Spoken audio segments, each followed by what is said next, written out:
The world, as it is often presented, feels complete. It unfolds in textbooks, documentaries, and quiet classroom lessons as a story already understood. Timelines stretch neatly across centuries, each era placed with careful precision.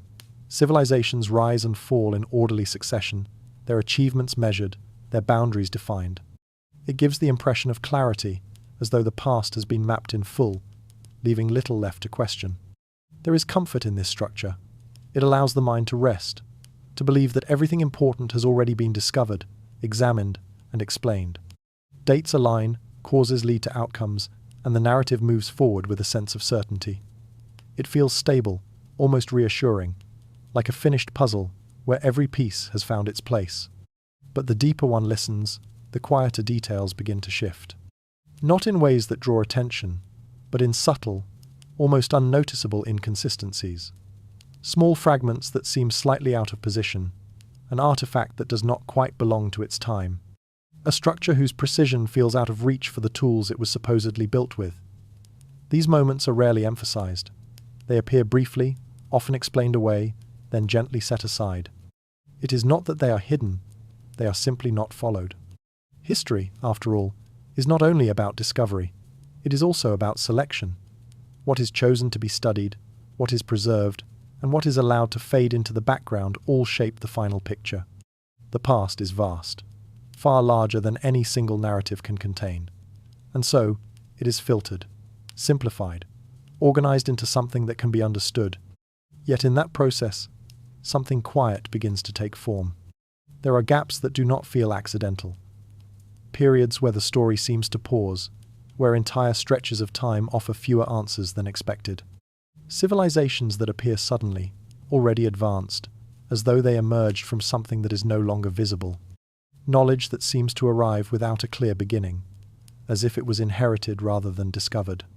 These are not loud contradictions. They do not disrupt the structure entirely. Instead, they exist at the edges, where attention rarely lingers. But once noticed, they become difficult to ignore. Why do certain discoveries feel out of place?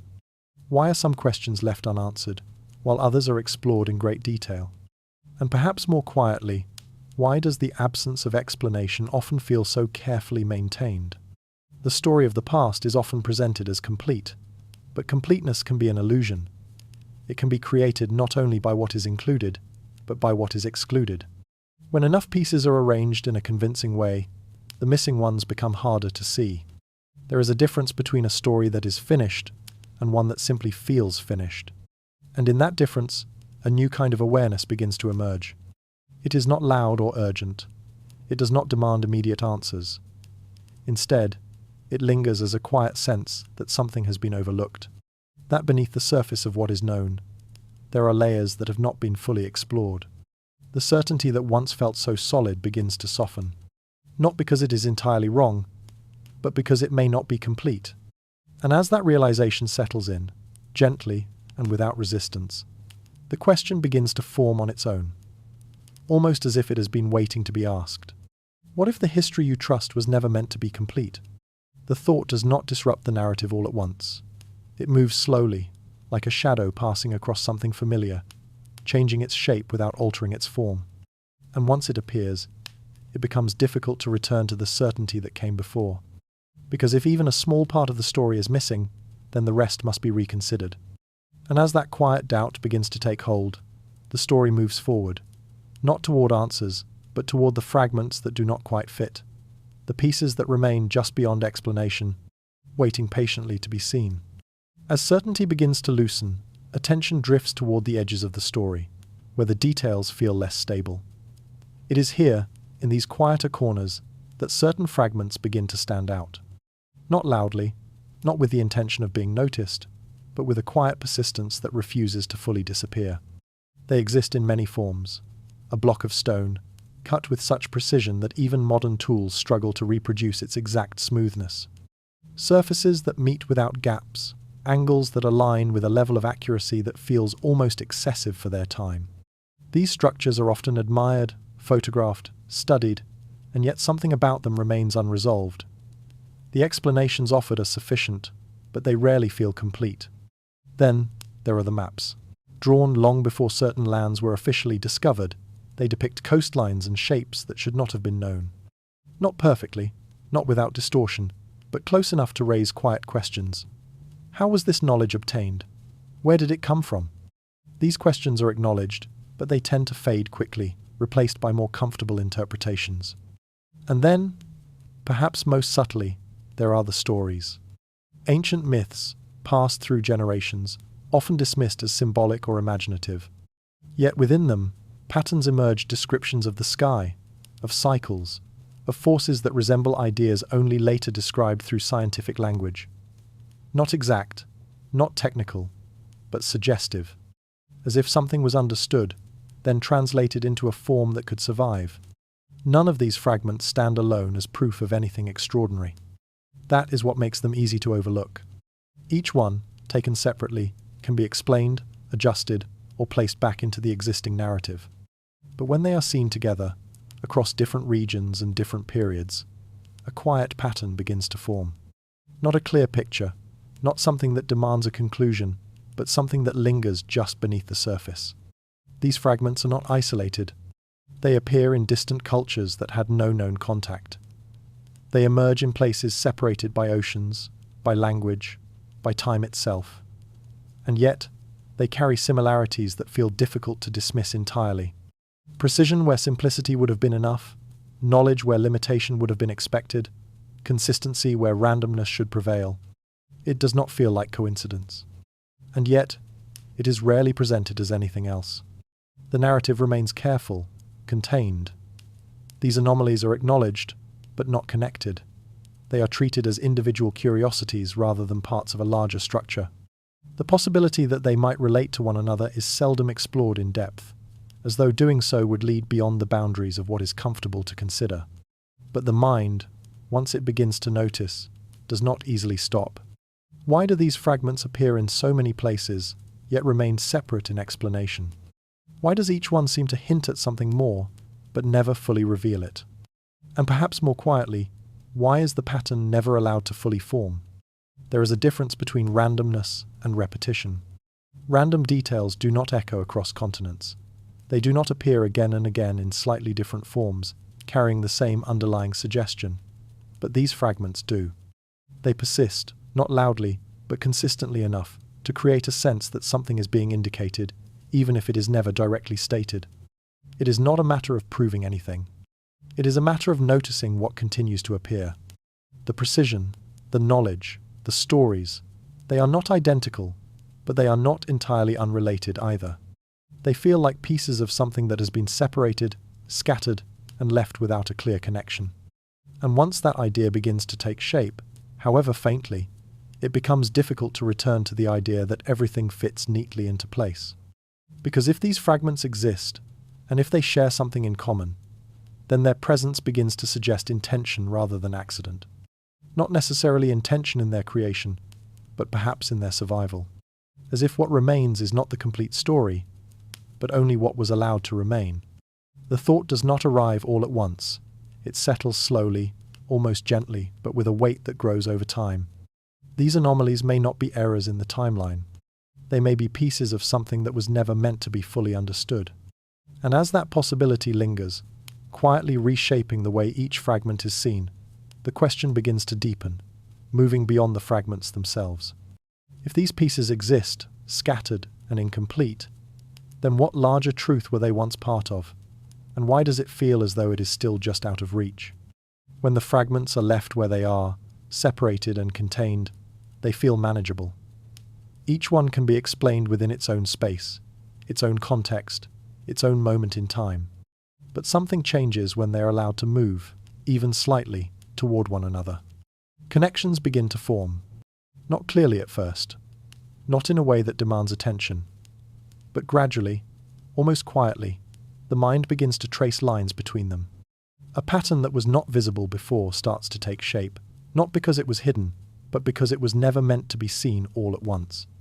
Across distant lands, separated by oceans and centuries, similar symbols appear, shapes repeated in stone, carved into structures, drawn into ancient texts, circles within circles, precise angles, alignments that follow the movement of the sky.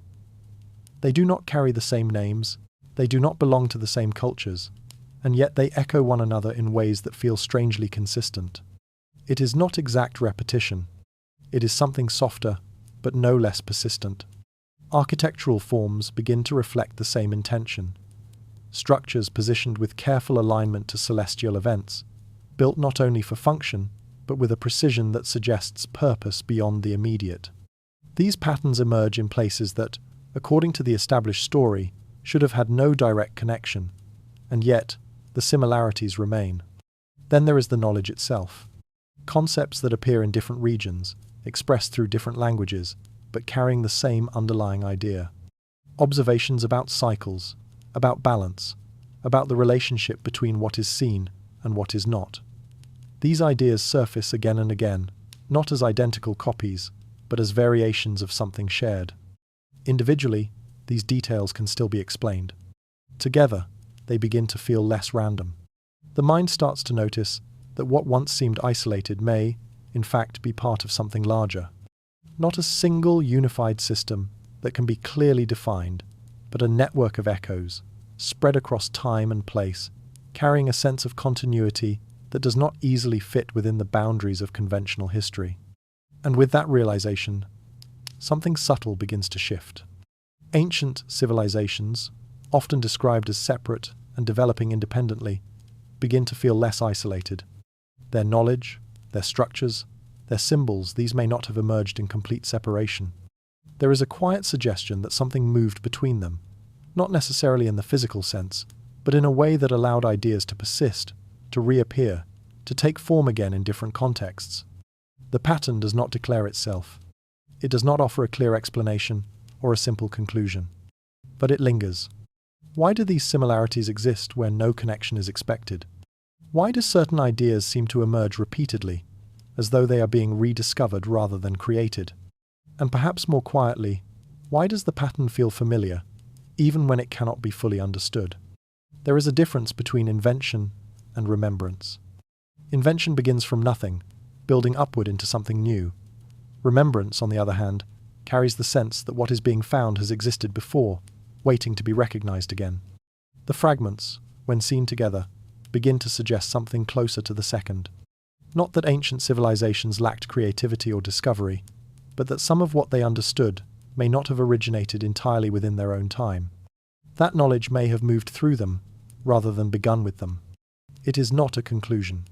It is a possibility, but once it appears, it becomes difficult to ignore. What if these civilizations were not discovering knowledge for the first time? What if they were remembering something that had already existed, long before their own histories began? The idea does not resolve the pattern. It deepens it. Because if knowledge was remembered, then it must have come from somewhere. And if it came from somewhere, then that origin lies beyond the fragments that remain, beyond the structures, the symbols, and the stories that have survived. It waits, just out of view, at the edge of understanding. And as the pattern continues to form, quietly and without certainty, the question begins to shift, moving away from what is visible towards something far less clear, but far more compelling. Where did this knowledge come from? And why does it feel as though it was never meant to be fully remembered? It is easy, from a distance, to imagine the past as simple. The images come quickly, small settlements, basic tools, slow progress unfolding across generations. A world where knowledge was limited, where understanding grew gradually, step by step, until it reached the complexity of the present. This picture is familiar, repeated often enough that it begins to feel unquestionable. But when attention lingers a little longer, something begins to feel out of place. Not in a dramatic way, not in a way that disrupts the entire image, but in quiet details that do not quite align with the idea of simplicity. The deeper one looks, the more those details begin to accumulate, forming a different impression, one that is less certain, but far more intriguing. Ancient structures, for example, often carry a precision that feels deliberate beyond necessity. They are not only built to stand, but to align. Certain sites correspond with the movement of the sun, marking solstices and equinoxes with remarkable accuracy. Others reflect the positions of stars, fixed into the landscape in ways that suggest careful observation over long periods of time. These alignments are not accidental. They require consistency, patience, and a clear understanding of patterns that unfold slowly across the sky. They suggest a relationship with the cosmos that goes beyond casual awareness, something closer to sustained study. Then, there are the systems of number and measurement. In different parts of the world, separated by vast distances, numerical systems appear that are both functional and sophisticated. They allow for calculation, for organization, for the recording of time and movement. These systems are not crude beginnings. They are structured, intentional, and often deeply connected to natural cycles. It becomes difficult to reconcile this level of understanding with the assumption of limitation. And yet, perhaps the most subtle form of knowledge does not appear in stone or numbers, but in memory. Oral traditions, carried across generations, preserve ideas that remain consistent despite the absence of written records. Stories that encode patterns of the sky, of the seasons, of forces that shape the world.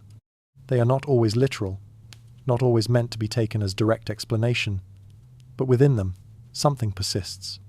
A continuity that suggests intention, as though knowledge was being held in a form that could survive. This is not the absence of intelligence.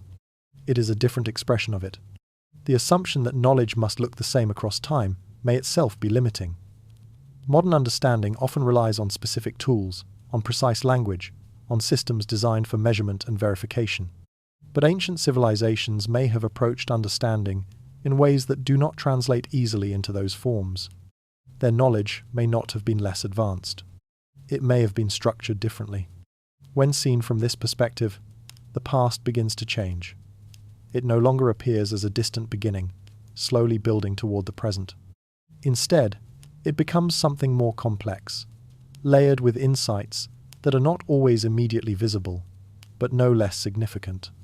The idea of progress becomes less straightforward. If ancient minds were capable of observing the sky with such accuracy, of developing systems that reflect deep patterns, of preserving knowledge across generations without written language, then the question begins to shift. It is no longer about whether they understood. It becomes about how they understood and where that understanding came from. Because insight of this kind does not appear without foundation. It requires time, observation, and a framework through which patterns can be recognized and interpreted. And if that framework existed, then it must have originated somewhere, at some point, in a form that may no longer be visible. This realization does not disrupt the story entirely. It deepens it. The past, once seen as simple, begins to feel more capable, more aware, more connected to systems that are still being studied today. And with that shift, the sense of mystery grows, not because something is unknown, but because what is known begins to feel incomplete. If ancient civilizations possess this level of insight, then their knowledge cannot be dismissed as coincidence or instinct alone. It points to something more, something structured, something learned. And as that possibility settles in, quietly but persistently, the focus begins to move forward once again, away from the minds themselves, toward the knowledge they carried. What exactly did they know? That still challenges the explanations we rely on today. The deeper the search goes, the more the details begin to sharpen. What once felt like scattered hints now starts to gather into something more consistent, more deliberate. It is no longer just a question of whether ancient civilizations were capable, but whether their knowledge reached into areas that still feel difficult to explain. The maps are often the first to draw attention. They appear quietly in historical records, preserved fragments of a time when the world was believed to be only partially known. And yet, some of these maps depict coastlines with a level of familiarity that seems out of place. Not perfectly drawn, not without distortion, but unmistakably suggestive of lands that, according to the accepted timeline, had not yet been explored. It is not only what they show, but how they show it. The proportions, the relative placement, the subtle understanding of form, these are not random sketches. They suggest observation, or access to information that was somehow retained. The explanations offered are careful, often attributing these details to coincidence or reinterpretation. But the feeling that remains is less certain. Then there are the stars. Ancient cultures, separated by geography and language, recorded the movement of the sky with a consistency that feels almost patient beyond measure. Star charts, alignments, and mythological descriptions reflect patterns that unfold over vast stretches of time. movements so slow that they require generations to observe fully, yet somehow they were tracked, remembered, and integrated into structures and stories. This is not casual awareness. It suggests a relationship with the sky that is sustained, intentional, and deeply attentive. The alignment of certain structures to celestial events does not happen by chance. It requires measurement, repetition, and a system of understanding that allows these patterns to be predicted. And then, there is the precision found in physical form. Stone structures that align not only with the earth beneath them, but with the sky above. Angles that reflect geometric principles, proportions that carry a sense of balance and intention. These are not rough constructions shaped only by necessity. They are refined, deliberate, and often consistent across regions that should not share the same methods. Individually, each of these examples can still be explained. But together, they begin to create a different kind of tension. The accuracy is not limited to one domain. It appears in maps, in astronomy, in architecture, in systems of number and measurement. It repeats across cultures that, according to conventional understanding, developed independently. And with each repetition, the sense of coincidence begins to weaken. It starts to feel like continuity. Not necessarily a direct connection that can be traced in a straight line, but something more subtle. A persistence of knowledge that appears, disappears, and reappears in different forms, as though it is being carried forward, even when the structures that once held it begin to fade. This is where the question begins to shift again. If this knowledge existed, and if it was as consistent as it now appears, then what happened to it? Why does it feel fragmented, incomplete, as though only portions have survived? And perhaps more importantly, why do those portions seem to be preserved in ways that are not immediately obvious? Symbols that hold layered meaning. Stories that carry more than they appear to on the surface. Structures that align with patterns not easily visible without careful observation. It begins to feel as though knowledge was not only created, but protected. Not hidden in the sense of being concealed entirely, but encoded, placed into forms that could endure, even if their original context was lost. Forms that could be seen, touched, remembered, but not fully understood without a certain way of looking. This idea does not arrive as a conclusion. It settles slowly, almost reluctantly. What if the knowledge of ancient civilizations was not only advanced, but intentionally preserved in a way that allowed it to survive disruption? What if it was designed to pass through time, even if it could not remain fully intact? The maps, the stars, the structures, they begin to feel less like isolated achievements, and more like fragments of something that once existed in a more complete form. Something that was broken apart, but not entirely lost. And as that possibility takes shape, quietly, but with growing weight, the question becomes harder to avoid. If knowledge was encoded to survive, then something must have required it to be protected in the first place. Something that made preservation necessary. Something that changed everything. There is a point, somewhere in the distance of history, where the continuity begins to break. Not sharply, not in a way that announces itself, but gradually, as though something once steady began to fade. The fragments remain, the structures still stand, the stories continue to echo, but the thread that connects them feels thinner, less certain, as if it has been interrupted. It is difficult to identify a single moment when this change occurred. There is no clear line where knowledge ends and absence begins. Instead, there are hints, periods of decline, shifts in culture, sudden gaps where understanding seems to diminish rather than expand. Civilizations that once demonstrated precision and awareness begin to leave behind less detailed traces. Systems that once felt connected begin to fragment. Something changed. The cause is not immediately visible, but the possibilities begin to emerge. Natural forces, vast and indifferent, have shaped the world in ways that are not always gentle. Catastrophic events, shifts in climate, movements of the earth, disruptions that alter landscapes and displace entire populations have occurred throughout history. It is not difficult to imagine how knowledge, no matter how advanced, could be lost in the face of such events. Structures collapse, records vanish, continuity is broken. But destruction alone does not fully explain what remains. Because even in loss, there is usually a trace of what once existed.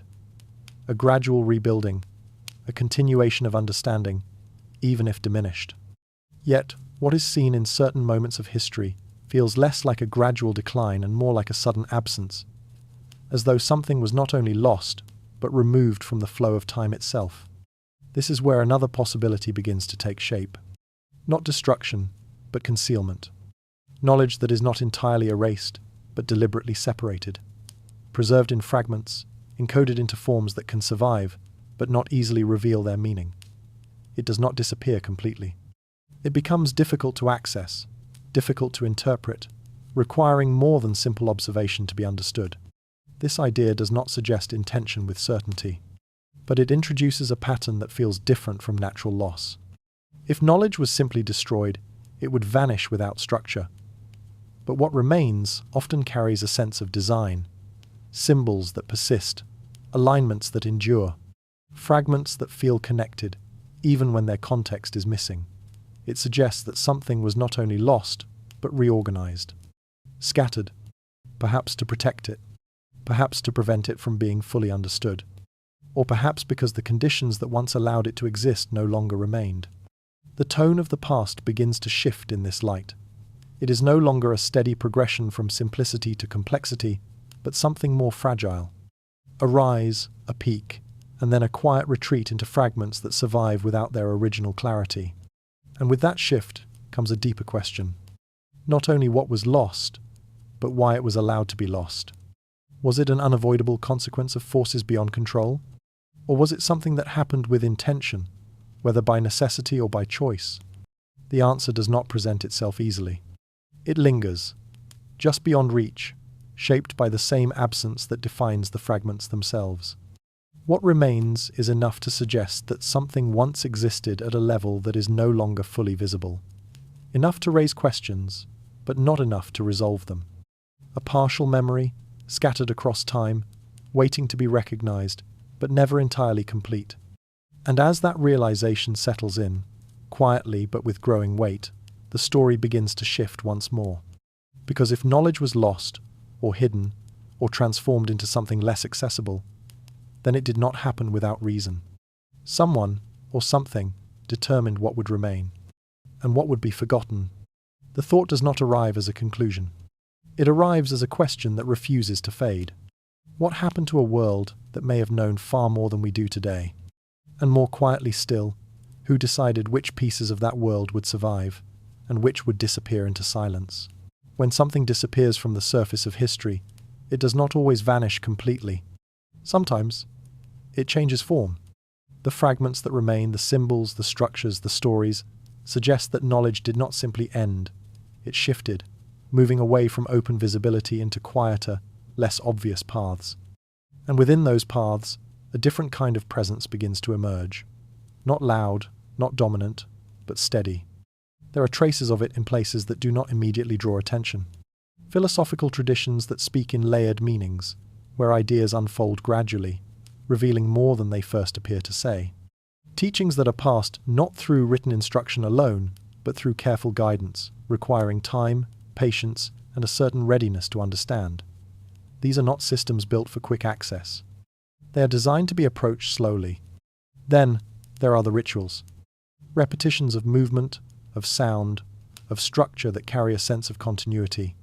They are often seen as symbolic, cultural, or spiritual, but beneath their surface, something more persistent seems to exist. Patterns that remain consistent across generations, even when their original purpose is no longer fully explained, as if the form itself is preserving something that words can no longer fully express. And sometimes, the traces appear in texts. Not widely circulated, not easily accessible, often written in ways that obscure as much as they reveal. Language that feels indirect, encoded, requiring interpretation rather than simple reading. These texts do not present knowledge openly. They hold it in a way that demands effort, as though access must be earned rather than given. None of these elements stand alone as proof of anything hidden, but together they begin to suggest a quiet continuity. Knowledge that was not lost, but relocated. It does not move through history in a straight line. It does not appear consistently in every place or every time. Instead, it surfaces in fragments, carried by individuals, by small groups, by traditions that persist at the edges of the larger narrative. It is not the dominant story, It exists alongside it, often unnoticed. And yet, it remains. This is where the idea begins to shift. What is described as lost may not have disappeared entirely. It may have been filtered, passed forward in ways that reduce visibility but preserve essence. Not accessible to everyone, not expressed in a form that is immediately clear, but still present for those who know how to recognize it. The tone of this preservation is not forceful. It is careful, almost protective, as if knowledge of a certain kind was never meant to remain fully exposed.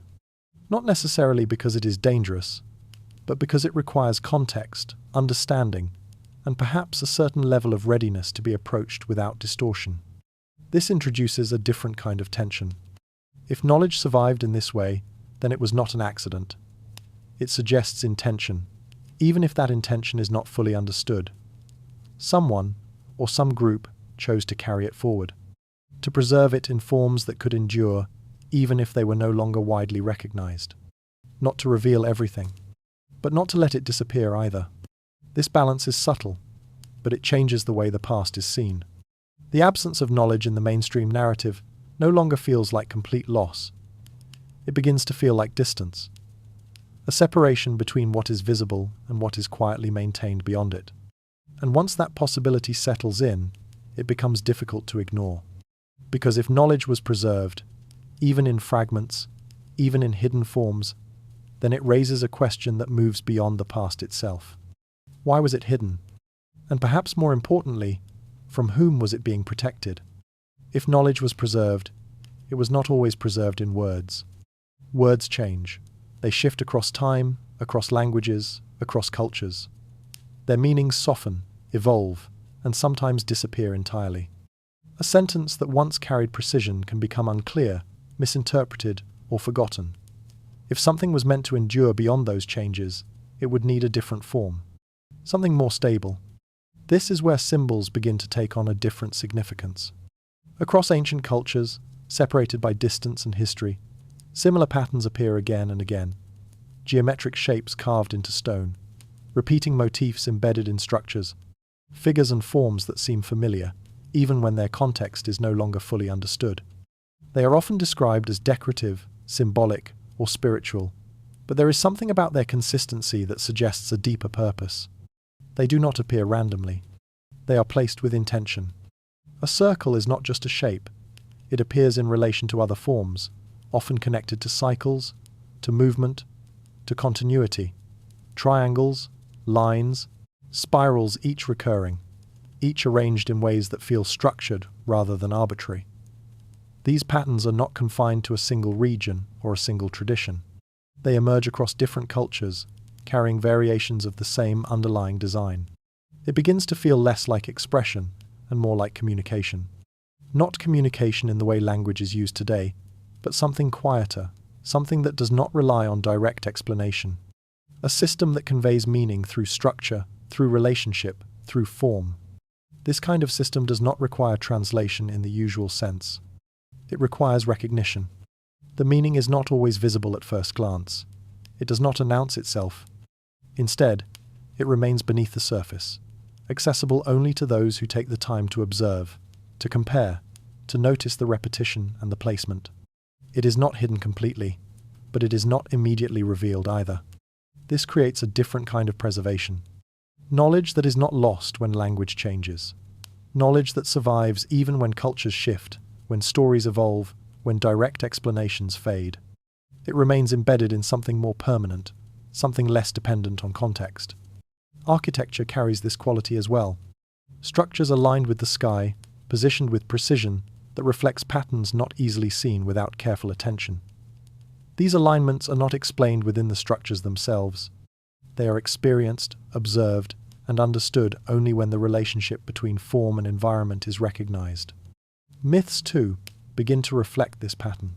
Stories that seem simple on the surface, often dismissed as imagination or metaphor, carry layers that extend beyond their immediate narrative.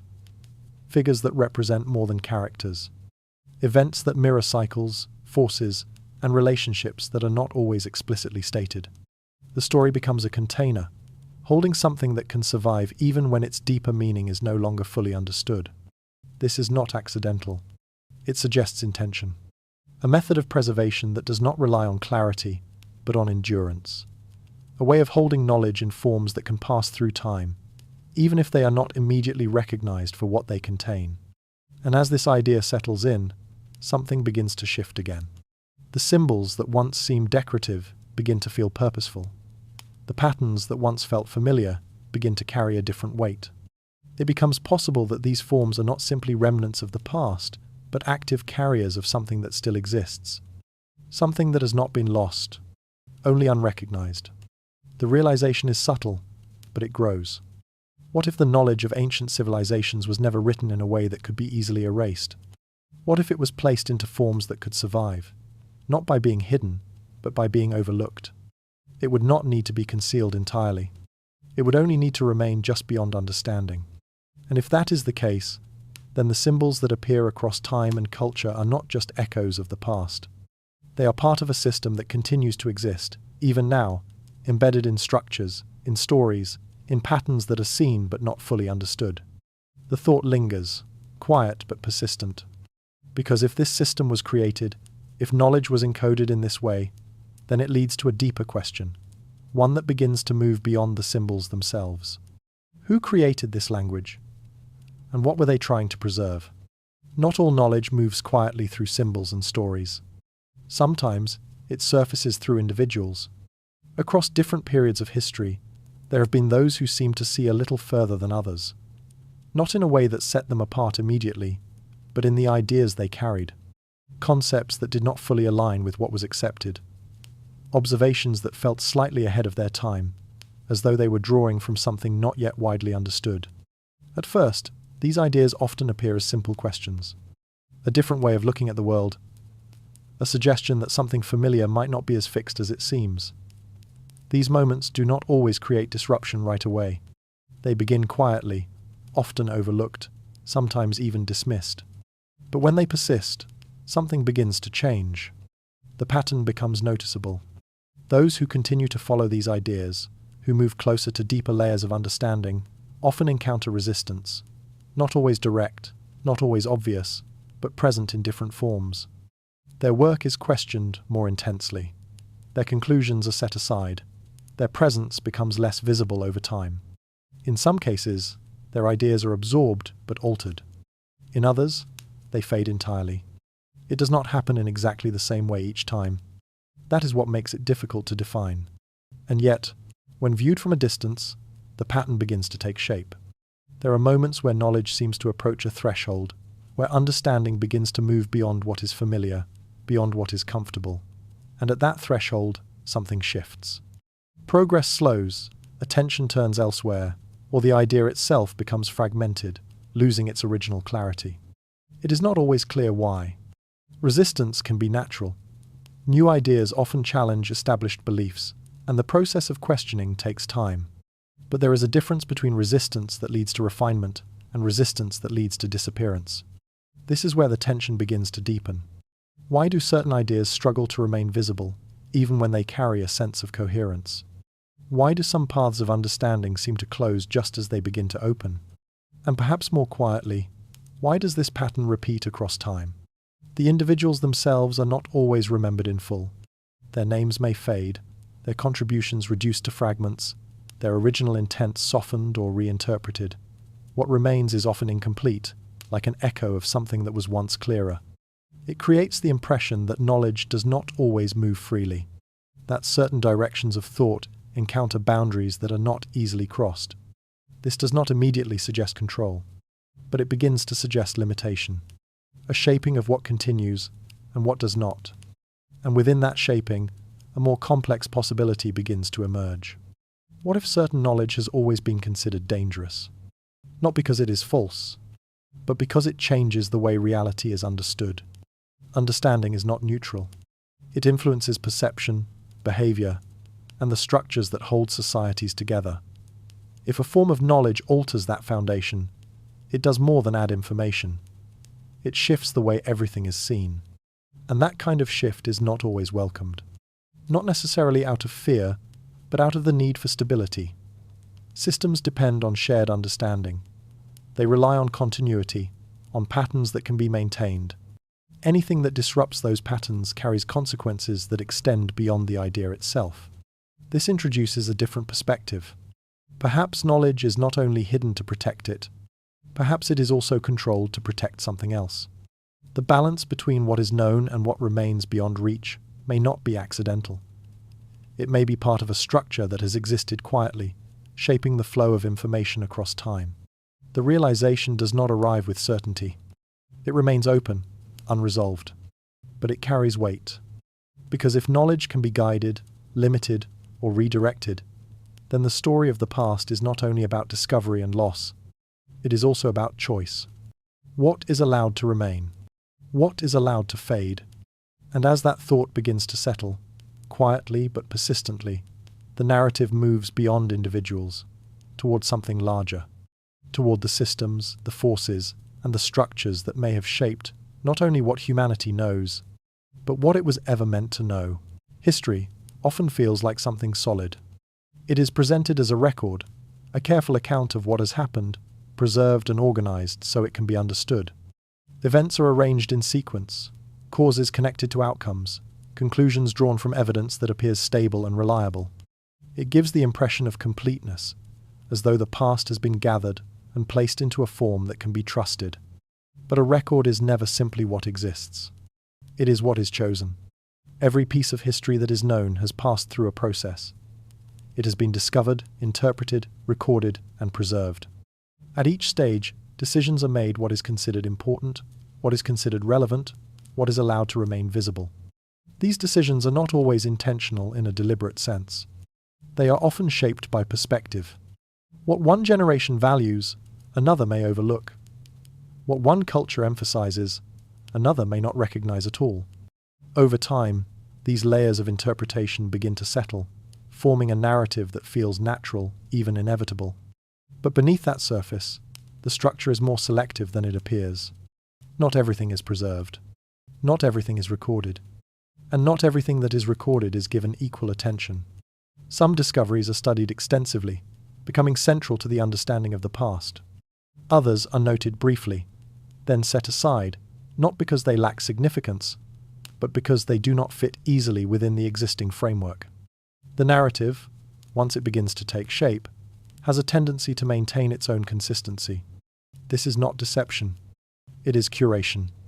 The past is too vast to be held in full, so it is filtered into something that can be managed. Patterns are simplified, timelines are clarified, uncertainties are reduced where possible. What remains is not false, but it is not complete either. It is one version among many possibilities. This is where the idea begins to shift. Control over knowledge does not always require secrecy. It can exist in what is emphasized, in what is repeated, in what becomes familiar enough to feel unquestionable. And it can exist just as strongly in what is not given the same attention. Absence has its own influence. When something is not explored, not connected, not brought into focus, it becomes easier to overlook entirely. The mind, guided by what is visible, rarely searches for what is not. And over time, that absence begins to feel natural, as though there is nothing missing at all. But once the possibility of omission is considered, even briefly, the structure of history begins to feel different. The certainty that once defined it becomes softer, less absolute. Not because the known is incorrect, but because it may not represent everything that was once there. There may be layers that were never fully included, details that did not align, fragments that remained outside the main narrative, not because they lacked meaning, but because they introduced complexity that was difficult to resolve. This does not require intention in every case, but it allows for the possibility of intention in some. Because if knowledge can be shaped through selection, then it can also be guided, not by removing everything, but by deciding what remains central and what stays at the edges. The effect is subtle. The story continues, the structure holds, and the sense of completeness remains intact. But within that structure, certain paths are emphasized, while others quietly fade. And in that fading, something important can be lost without ever being fully noticed. The realization does not disrupt the narrative entirely. It reframes it. History, as it is known, begins to feel less like a final account and more like a carefully assembled perspective. a version that reflects not only what happened, but what was preserved, interpreted, and carried forward. Which leads to a question that lingers quietly beneath the surface. What if history is not a record of everything that happened, but only what was allowed to remain? And as that thought settles, the focus begins to narrow, moving away from the general structure towards specific moments where this process may have shaped the past more directly. Moments where knowledge was not only selected, but altered, removed, or rewritten in ways that are no longer immediately visible. There are moments in history that feel quieter than they should be, not because nothing happened, but because something did and left behind almost no trace. Entire bodies of knowledge seem to vanish without clear transition, leaving only faint suggestions that they once existed. Not enough to reconstruct them, but enough to sense their absence. It does not always appear as destruction. Sometimes it appears as silence. Records that stop abruptly, traditions that fade without explanation, systems of thought that once seemed structured and consistent, gradually replaced by simpler forms as though something more complex had been set aside. These shifts do not always carry visible signs of disruption. They often blend into the larger narrative, appearing as natural change rather than something more deliberate. But when seen together, they begin to suggest a pattern. Knowledge is fragile, not because it cannot endure, but because it depends on continuity. It requires preservation, repetition, and the ability to be passed forward without interruption. When that chain is broken, even briefly, what once seemed stable can disappear quickly. Libraries, for example, are often seen as symbols of knowledge preserved, but they are also points of vulnerability. When collections of texts are lost, whether through time, conflict, or neglect, the information they contain does not always transfer elsewhere. It simply vanishes, leaving behind references, fragments, and sometimes nothing at all. What remains is not the knowledge itself, but the awareness that something is missing. And over time, even that awareness fades. The same can happen with oral traditions. When the line of transmission is interrupted, when those who carry the knowledge are no longer able to pass it forward, the structure dissolves. The stories may remain in altered form, but their deeper meaning becomes less clear, until eventually they are seen only as narrative, detached from whatever they once held. These processes do not require intention. They can happen naturally, but there are moments where the disappearance feels too complete, too precise, too quiet, as though what was removed did not leave behind the usual traces of loss. This is where the idea begins to shift again, not toward destruction, but toward erasure, a difference that is subtle but significant. Destruction leaves evidence. It creates gaps that are visible, disruptions that can be traced. Erasure, on the other hand, leaves less behind. It removes not only the knowledge, but the awareness that the knowledge was ever there. It does not create a void. It replaces it. The narrative continues, the structure remains intact, and what is missing is no longer recognized as missing. This is what makes it difficult to see, because the absence feels complete. And yet, in certain places, something persists. Fragments that do not align with what is known. Symbols that suggest meaning beyond their current interpretation. Ideas that appear without clear origin, as though they emerged from something that is no longer visible.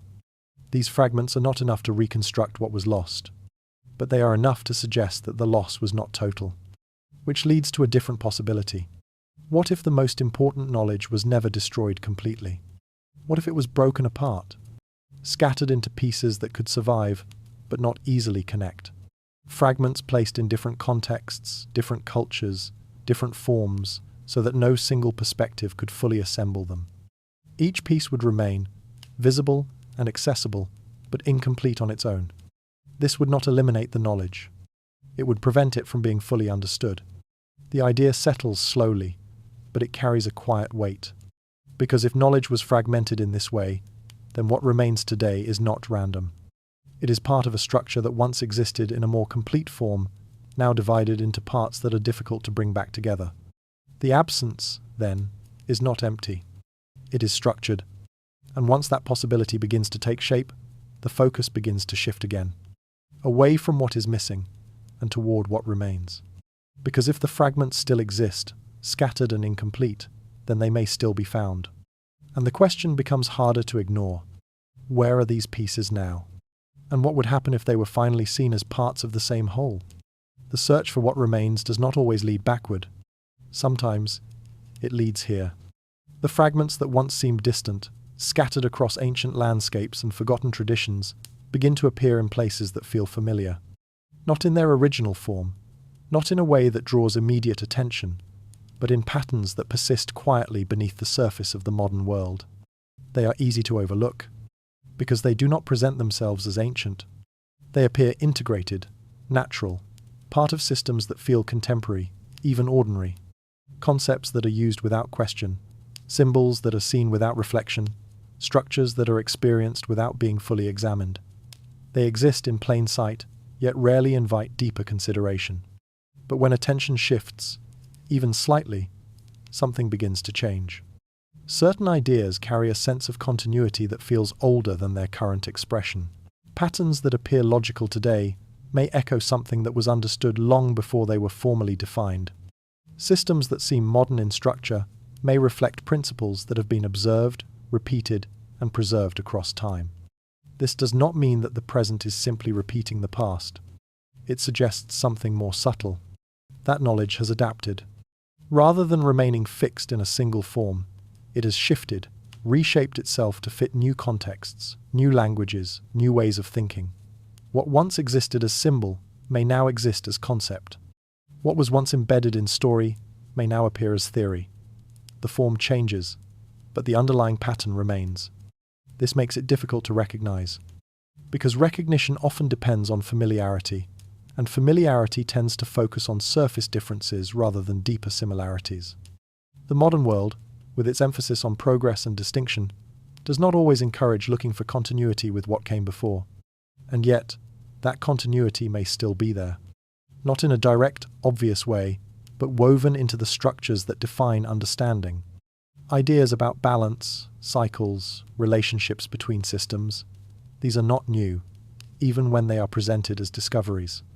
They feel intuitive, almost as if they are being remembered rather than learned for the first time. This is where the boundary begins to blur. Ancient knowledge and modern knowledge no longer feel entirely separate. The distance between them becomes less clear, as though they are different expressions of the same underlying awareness. One framed through symbols and stories, the other through language and measurement, but both pointing toward patterns that persist regardless of time. It becomes possible that what has survived is not just fragments but continuity, a thread that was never fully broken, only transformed. This realization does not arrive as certainty. It emerges slowly, through observation, through the quiet recognition that what seems new may not be entirely new at all, that the past is not something that has been left behind, but something that continues to exist just beneath the surface of what is seen. And once this possibility is considered, even briefly, the world begins to feel slightly different. Familiar structures take on new depth. Simple patterns begin to carry more meaning. The ordinary becomes layered, holding traces of something older, something that has persisted without needing to be acknowledged directly. The past, then, is not distant. It is present, not as a memory, but as part of the structure of understanding itself. And if that is the case, then the fragments that were once thought to be scattered may not be as far apart as they seem. They may already exist within reach, waiting not to be found, but to be recognized. This thought does not resolve the mystery. It deepens it. Because if ancient knowledge still exists in this way, adapted and integrated into the present, then it raises a question that moves beyond where it is located. It begins to ask what it actually is, what it represents, and what it reveals about the nature of reality itself. When knowledge is imagined, it is often tied to what can be seen. Tools, structures, inventions, these become the markers of understanding. Progress is measured by what is built, by what can be demonstrated, by what leaves a physical trace. It creates a clear way to compare the past with the present, placing modern technology at the center of advancement. But this way of measuring knowledge may not capture everything, because not all understanding takes a physical form. Some of it exists in how patterns are recognized, in how relationships are perceived, in how systems are understood, without needing to be constructed. It does not produce objects. It produces awareness. This is where the perspective begins to shift. Ancient civilizations, often evaluated through the tools they left behind, may have been working within a different framework. One that did not prioritize the creation of complex machines, but instead focused on observing and aligning with the structures already present in the world. The movement of the sky, the cycles of the earth, the balance between forces that cannot be seen directly but can be felt through their effects. These are not forms of knowledge that result in visible invention. They are forms of knowledge that influence perception. To understand a cycle is not to control it, but to recognize its rhythm. To observe patterns in nature is not to change them, but to move in relation to them. This kind of understanding does not seek to reshape the world. It seeks to see it more clearly. And in that clarity, something different begins to emerge. The idea that knowledge is not only something external, something that exists outside the observer, but something that shapes the way reality itself is experienced. It influences how connections are seen, how meaning is formed, how the world is interpreted. This is not less advanced. It is simply different. Modern thinking often separates knowledge into categories: science, philosophy, observation, belief. It organizes understanding into distinct areas, each with its own method and language. But ancient approaches may not have followed these divisions. They may have seen these elements as part of a single, continuous system, a way of knowing that does not rely on separation, but on connection. This makes it more difficult to recognize, because it does not fit easily into the structures used today. It does not present itself in the same form, does not produce the same kind of evidence, does not follow the same path of development. It exists in a space that feels less defined, but no less structured. And within that space, a different kind of intelligence becomes visible. One that is not focused on building outward, but on understanding inward, not on controlling the environment, but on perceiving its patterns. It is a form of knowledge that does not always leave behind clear traces, because its impact is not always physical. It changes how things are seen. And once perception changes, everything else follows. This introduces a deeper possibility, that the most significant knowledge of ancient civilizations may not have been what they built, but how they understood. Not the tools they created, but the framework through which they interpreted reality itself. If this is the case, then the absence of advanced technology does not indicate a lack of understanding. It suggests a different priority, a focus not on altering the world, but on aligning with it. The idea settles slowly, but it carries a quiet weight. Because if knowledge exists in this form, then it is not something that disappears easily. It does not depend entirely on structures or systems that can be destroyed. It exists within perception, within awareness, within the ability to recognize patterns that remain constant across time. And that kind of knowledge, once it exists, does not vanish completely. It changes form. It becomes less visible, perhaps, but not entirely absent. Which leads to another shift in the question. Not just what ancient civilizations knew, but how they knew it. And as that question begins to take shape, the narrative moves forward, deeper into the nature of their understanding, toward the way they may have seen the universe itself, and the patterns that connected everything within it. When the focus shifts away from what was built, something quieter begins to emerge. Not objects, not structures, but relationships. The way ancient civilizations may have understood the universe does not always appear in what they left behind. It appears in how those things relate to one another. The placement of structures, the timing of rituals, the patterns reflected in stories, all of these begin to suggest a way of seeing that is less about isolated pieces and more about connection. In this view, nothing stands alone. The earth is not separate from the sky. The movement of the stars is not distant or abstract. It is part of a larger rhythm, one that includes the cycles of seasons, the flow of life, the patterns that repeat across different scales. Everything is linked, not loosely, but in a way that forms a continuous structure. This is not a concept that needs to be explained in technical terms. It is something that is felt, a sense that patterns echo one another, that what happens in one place reflects something happening elsewhere. That movement is not random, but part of a system that maintains balance through constant change. Ancient structures seem to reflect this awareness. They are not positioned randomly within the landscape. They align with directions, with celestial events, with moments in time that carry significance beyond immediate function. These alignments suggest observation, but also intention, a desire to remain connected to something larger than the structure itself. Stories carry the same quality. They do not always describe events in a literal sense. Instead, they move through cycles, through transformations, through relationships between forces that are both seen and unseen.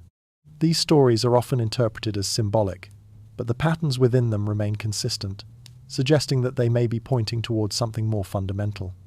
A way of understanding that does not separate the observer from the system being observed. This is where the perspective begins to feel different. Modern thinking often divides the world into parts, categories, disciplines, areas of study that can be examined individually. This approach allows for precision, for detailed analysis, for the development of tools that can isolate and measure specific elements. But in doing so, it may lose something. The sense of unity, the ability to see how each part relates to the whole without breaking it apart. Ancient knowledge, in contrast, may have operated within that unity, not ignoring detail, but understanding that detail exists within a larger pattern. That to understand something fully, it must be seen in relation to everything around it. This kind of perspective is difficult to maintain. It requires a different way of thinking, one that is less focused on separation and more attuned to connection, less concerned with control and more aware of balance. It is not a method that can be easily applied within systems that prioritize division and categorization. And this is where a quiet realization begins to take shape. What if ancient knowledge was not lost because it was incomplete? What if it was lost because the way of thinking required to understand it changed? The knowledge itself may still exist in fragments, in patterns, in systems that continue to function, but without the perspective that allows those pieces to connect, it remains inaccessible in its full form. It becomes visible, but not fully understood. This does not mean that modern understanding is limited. It means that it may be oriented differently, focused on depth within specific areas, rather than the relationships between them, powerful in its ability to analyze, but less attuned to the broader patterns that connect those analyses into a single, unified view. The contrast is not absolute, but it is enough to create distance. And within that distance, something remains just out of reach. A way of seeing that feels both unfamiliar and strangely intuitive at the same time. As though it is not entirely new, but not fully remembered either. The idea settles slowly. If understanding the universe requires this kind of perspective, then the barrier is not only in the absence of knowledge, it is in the absence of the way of seeing that allows that knowledge to make sense. And as that thought begins to deepen, the narrative moves forward once more. Because if this perspective once existed, if it allowed ancient civilizations to understand the universe in a way that now feels distant, then the question becomes unavoidable. Can it be seen again? There is a point, just before understanding becomes clear, where everything feels close, yet still out of reach. Not because the answer is hidden, but because something within the way of seeing has not fully aligned. The fragments are there, the patterns have been noticed, the connections have begun to form. And yet, the full picture remains incomplete, as though it is waiting for something that has not yet arrived. This is the threshold. It is not marked by discovery in the traditional sense. There is no single moment where everything becomes known, no sudden revelation that gathers all pieces into a final conclusion. Instead, it is quieter than that. A gradual shift, almost imperceptible at first, where perception begins to change. The idea of rediscovery begins to take on a different meaning. It is no longer about uncovering something buried, or finding something that has been physically lost. It becomes something more internal, a process of recognition, of seeing what has always been present in a way that was not possible before. The fragments that seemed disconnected begin to feel closer, not because they have changed, but because the way they are viewed has shifted. Patterns that once felt separate begin to align, not perfectly, but enough to suggest continuity. Symbols that once appeared decorative begin to carry a sense of intention. Ideas that once felt abstract begin to settle into something more tangible, not in form, but in understanding. This does not happen all at once. It unfolds slowly, often without clear awareness that anything has changed at all. A moment of noticing, a sense of familiarity where none should exist, a connection between two ideas that were never meant to meet. Each of these is small on its own, but together they begin to move the mind towards something larger. The realization that knowledge may not need to be found, only recognized. That what appears hidden may simply be unobserved. This changes the nature of the search entirely. It removes the sense of distance, the idea that truth exists somewhere far away, waiting to be uncovered through effort alone. Instead, it suggests that the distance may be closer than expected, that the barrier is not location but perception. This is where the tone becomes quieter, more reflective. Because the idea does not demand action, it invites awareness. The symbols remain where they have always been. The patterns continue to exist, whether they are noticed or not. The structures, the stories, the systems, they do not disappear when they are not understood. They persist, unchanged, waiting without urgency. And within that persistence, something begins to feel different. The possibility that rediscovery is not an event, but a process. Not a single moment of realization, but a gradual unfolding that continues over time. A movement toward understanding that does not require completion, only attention. This introduces a subtle but powerful shift. The truth is no longer something that must be reached. It becomes something that can be approached. Something that reveals itself in layers, not all at once, but in a way that allows it to be absorbed without resistance. And as this idea settles, it carries a quiet implication. What if the truth was never hidden somewhere distant? What if it has always been here, present within the patterns, within the symbols, within the structures that continue to exist, waiting, not to be discovered, but to be seen? The thought does not close the story. It opens it further. Because if rediscovery is possible in this way, if the fragments can begin to align through a shift in awareness, then something begins to change beyond the individual experience. The process does not remain isolated. It begins to extend outward. And as that extension takes shape, the narrative moves forward, toward what happens when forgotten knowledge does not remain forgotten, but begins to return. At first, it does not feel like anything unusual. New ideas emerge, discoveries are made, patterns are recognized in ways that seem to push understanding forward. This is expected. Progress, as it is often described, moves in this direction, slowly expanding, gradually refining what is known. But within that movement, something quieter begins to take shape. Not every discovery feels entirely new. Some carry a sense of familiarity that is difficult to explain. Not in a direct way, not as a clear memory, but as something more subtle. An idea that feels as though it has been encountered before, even when there is no obvious reason for it to be recognized. It happens across different fields. In moments where separate lines of inquiry begin to align without direct connection, where patterns identified in one area reflect something emerging in another, as though they are converging toward the same point from different directions.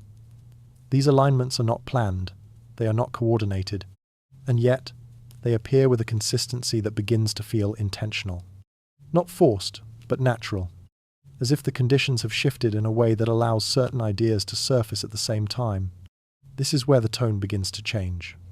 Because the sense of discovery becomes less about invention and more about recognition. The feeling that something is being revealed rather than created. That what is emerging was not entirely absent before, but simply not visible in the same way. The signals are subtle. They do not announce themselves. They appear in the background, in the quiet alignment of ideas, in the repetition of patterns that begin to feel less coincidental with each occurrence. A concept appears in one place, then reappears elsewhere, slightly altered, but carrying the same underlying structure. A connection is made that echoes something observed long ago, though not consciously remembered. Individually, these moments are easy to overlook. Together, they begin to form a pattern. Not a complete one, not something that can be fully defined, but enough to create a sense that something is unfolding beneath the surface of what is immediately visible. It does not feel random. It feels timed, as though certain ideas emerge when the conditions are right, when the perspective needed to recognize them has begun to develop, not forced into existence, but allowed to appear. This introduces a different way of understanding progress. Rather than a steady accumulation of new knowledge, it begins to feel like a gradual uncovering of something that has always been present. A movement toward clarity, not through creation, but through recognition. The thought settles slowly. What if the past is not being uncovered in the way it is often imagined? What if it is revealing itself? Not all at once, not in a single moment, but in stages, aligned with the ability to perceive it. As if knowledge is not entirely hidden, but waiting for a certain level of awareness before it becomes visible again. This does not require intention in a direct sense. It suggests alignment, a relationship between what is known and what can be known, shaped by perception rather than effort alone. The signals, then, are not messages in the usual sense. They are reflections of a process that continues quietly, whether it is noticed or not.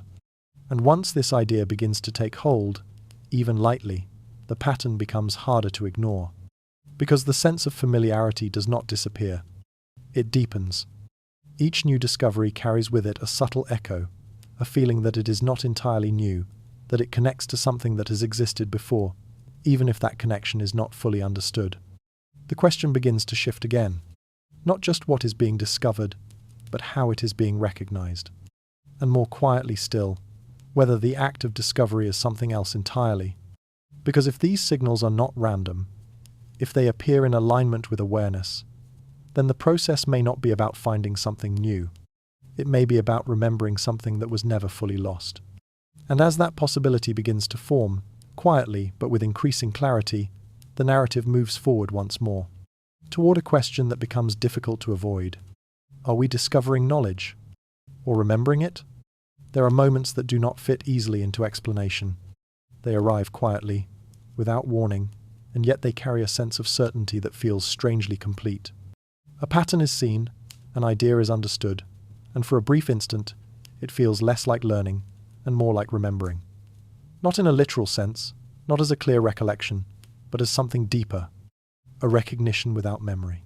It is easy to dismiss these moments, to assume they are coincidence or intuition, or the natural result of accumulated experience. And sometimes, that may be enough to explain them. But there are instances where the feeling lingers longer than expected, where the sense of familiarity does not fade as quickly as it should. A concept appears, complex in structure, yet it feels immediately accessible. A symbol is encountered, unfamiliar in form, yet it carries a meaning that seems to be understood without effort. These experiences are subtle, often overlooked, but they repeat often enough to create a quiet question. Why does understanding sometimes feel instantaneous? Why do certain truths seem to resonate before they are fully explained? The answer does not arrive directly. Instead, the question begins to turn inward. Because if recognition can occur without clear memory, then the source of that recognition may not exist entirely outside the observer. It may not be something that is being introduced for the first time. It may be something that is being activated. This introduces a different way of considering knowledge. Not only as something external, stored in books, structures, and systems, but as something that may also exist internally, within awareness itself. Not fully formed, not immediately accessible, but present in a way that allows it to respond when certain patterns are encountered. This idea does not require certainty. It only requires observation. The feeling of knowing without learning is not rare. It appears in small ways, in quiet moments, in experiences that are easy to overlook. But when those moments are noticed, when attention is given to them, they begin to form a pattern of their own, a sense that knowledge may not always be acquired. Sometimes, it is recognized. This does not mean that all understanding is already present. It suggests that some forms of knowledge may exist in a different state, not as information, but as potential, something that becomes clear when the right connection is made, when the right perspective is reached. Ancient symbols, patterns, and ideas may interact with this internal awareness in ways that are not immediately obvious. They do not explain themselves directly. Instead, they seem to trigger a response, a sense of familiarity that arises without conscious effort, as if they are designed not only to convey meaning, but to awaken it. This possibility begins to deepen the mystery. Because if knowledge exists both externally and internally, then the process of understanding is not a simple transfer from one to the other. It is an interaction. A meeting point where something outside aligns with something within, creating the moment of recognition. And within that interaction, something subtle begins to take shape. The idea that ancient knowledge may not have been preserved only in symbols, structures, or stories. It may also have been preserved in the mind itself, not in a direct, explicit form, but in a way that allows it to be accessed when certain conditions are met. When patterns are seen, when connections are made, when awareness shifts just enough to allow recognition to occur. This is not something that can be easily proven, but it can be felt, in the moments where understanding arrives too quickly to be explained, in the sense that something has been known before, even when there is no clear memory of it, in the quiet realization that learning and remembering may not always be separate processes. The thought does not demand belief. It invites reflection. Because if knowledge exists in both these dimensions, then the boundary between them is not fixed. It is fluid, shaped by perception, by attention, by the ability to recognize what is already present. And as this idea begins to settle, gently but with increasing depth, the narrative moves forward once again. Because if knowledge can exist both outside and within, then the next question becomes unavoidable. How do these two dimensions connect? And what allows that connection to be activated? If knowledge can be recognized without being taught, then something must allow that recognition to happen. It does not appear at random. The moments of clarity, the sudden connections, the quiet sense of understanding, they seem to arise under certain conditions. Not always predictable, not easily controlled, but consistent enough to suggest that they are not entirely accidental. This is where attention begins to shift again, away from knowledge itself and toward the state in which it becomes accessible. Ancient civilizations may not have focused only on what was known, but on how it was known. Not just the information, but the conditions that allow that information to be perceived. A difference that is subtle but significant. Because knowledge, in this sense, is not something that can always be forced into awareness. It emerges, and when it does, it often follows a pattern. There are moments when the mind is quiet, when distraction fades, when attention settles without strain. In these moments, connections appear more easily, patterns become clearer. Ideas that once seemed distant begin to align without effort. It does not feel like searching. It feels like allowing. This suggests that understanding may depend as much on state as it does on information. That the same idea can exist in front of someone, unchanged, and yet remain unseen until something within the observer shifts. The idea is not new. It appears in fragments across different traditions, expressed in different ways. References to stillness, to focus, to balanced states that are described not as ends in themselves, but as conditions that allow something else to arise. Not imposed, not constructed, revealed. This changes the nature of knowledge once again. It is no longer something that exists only in external forms, waiting to be collected. It becomes something that interacts with perception, appearing when alignment is reached between what is observed and how it is observed. The fragments that have been explored, the symbols, the patterns, the structures, may not hold their meaning in isolation. They may require a certain way of seeing to become fully understood. Without that, they remain incomplete, present but inaccessible. This creates a quiet but powerful possibility. What if knowledge has always been available? Not hidden in the sense of being removed, but existing in a form that requires the right conditions to be recognized. If this is true, then the absence of understanding is not necessarily the absence of knowledge. It is the absence of alignment. This does not suggest that understanding is simple.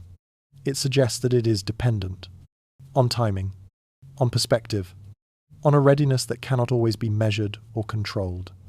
And yet, it appears often enough to leave a trace. Moments where something becomes clear without effort, where recognition feels immediate, as though it has been waiting just beneath the surface, where the distance between not knowing and knowing seems to collapse, if only for an instant. These moments are easy to overlook, but they are not insignificant. They point toward a process that does not follow the usual path of learning, one that moves through awareness rather than accumulation, through clarity rather than construction. The thought settles quietly. What if knowledge does not need to be found? What if it only needs to be unlocked? Not through force, not through searching alone, but through the conditions that allow it to appear. This idea does not resolve the mystery. It deepens it. Because if knowledge can emerge in this way, if it depends on alignment rather than discovery, then its accessibility is not fixed.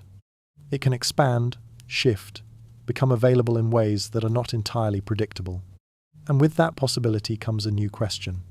Not about where knowledge exists or how it is preserved, but what happens when the conditions that allow it to emerge, begin to appear more widely. When recognition is no longer rare, when the patterns become clearer to more than a few, the narrative does not answer this question. It moves toward it. Because what comes next is not only about understanding, it is about consequence. When knowledge begins to emerge more clearly, its impact does not remain contained. It extends outward. What starts as a shift in understanding gradually becomes something larger, influencing how individuals see the world, how they relate to one another, and how systems are structured. Knowledge in this sense is not neutral. It does not simply exist without consequence. It reshapes. This is where the tone begins to change. The quiet exploration of patterns and fragments gives way to a more grounded realization. Understanding, especially when it alters perception, has the potential to affect stability itself. Not immediately, not dramatically, but in ways that unfold over time. Societies are built on shared frameworks. Agreements about how the world works, what is considered true, what is valued, and what is possible. These frameworks provide structure. They allow systems to function, to remain consistent, to create a sense of order that can be relied upon. But these frameworks are not fixed. They depend on what is known, or more precisely, on what is accepted as known. When new forms of understanding begin to appear, especially those that challenge foundational assumptions, they do more than add information. They introduce change into the structure itself. And that change does not always move smoothly, because stability often depends on continuity. If the underlying perception of reality shifts too quickly, it can create uncertainty, not only at the level of individual belief, but across entire systems that rely on those beliefs to function. Priorities can change. Authority can be questioned. Patterns that once felt stable may begin to feel less certain. This is not inherently negative, but it is not without consequence, which leads to a different way of considering the relationship between knowledge and control. The idea that knowledge may be limited or guided is often viewed in simple terms, as though it exists only to restrict or conceal. But the reality may be more complex. It may involve balance rather than suppression, timing rather than denial, because not all knowledge has the same effect. Some forms of understanding fit easily within existing systems. They expand what is known without altering the structure itself. Others, however, reach deeper. They change the way reality is interpreted, the way connections are seen, the way meaning is formed. And those changes can extend far beyond the knowledge itself. They influence behavior. They shift priorities. They reshape the way individuals and societies function. This introduces a subtle but important possibility. What if certain knowledge has been limited, not simply to hide it, but to manage its impact? Not as an act of control in the usual sense, but as a way of maintaining continuity, a way of allowing systems to remain stable while change occurs gradually, rather than all at once. The idea is not comfortable. It does not present a clear division between right and wrong. Instead, it introduces complexity, because it suggests that the relationship between knowledge and power is not only about access, but about consequence. That what is known, and when it becomes known, may be influenced by more than curiosity alone. This does not require certainty. It only requires consideration. The possibility that knowledge, especially when it alters perception, carries weight beyond its immediate meaning. That it interacts with structures that extend across time, shaping not only what is understood, but how that understanding is integrated. And within that interaction, something begins to take shape.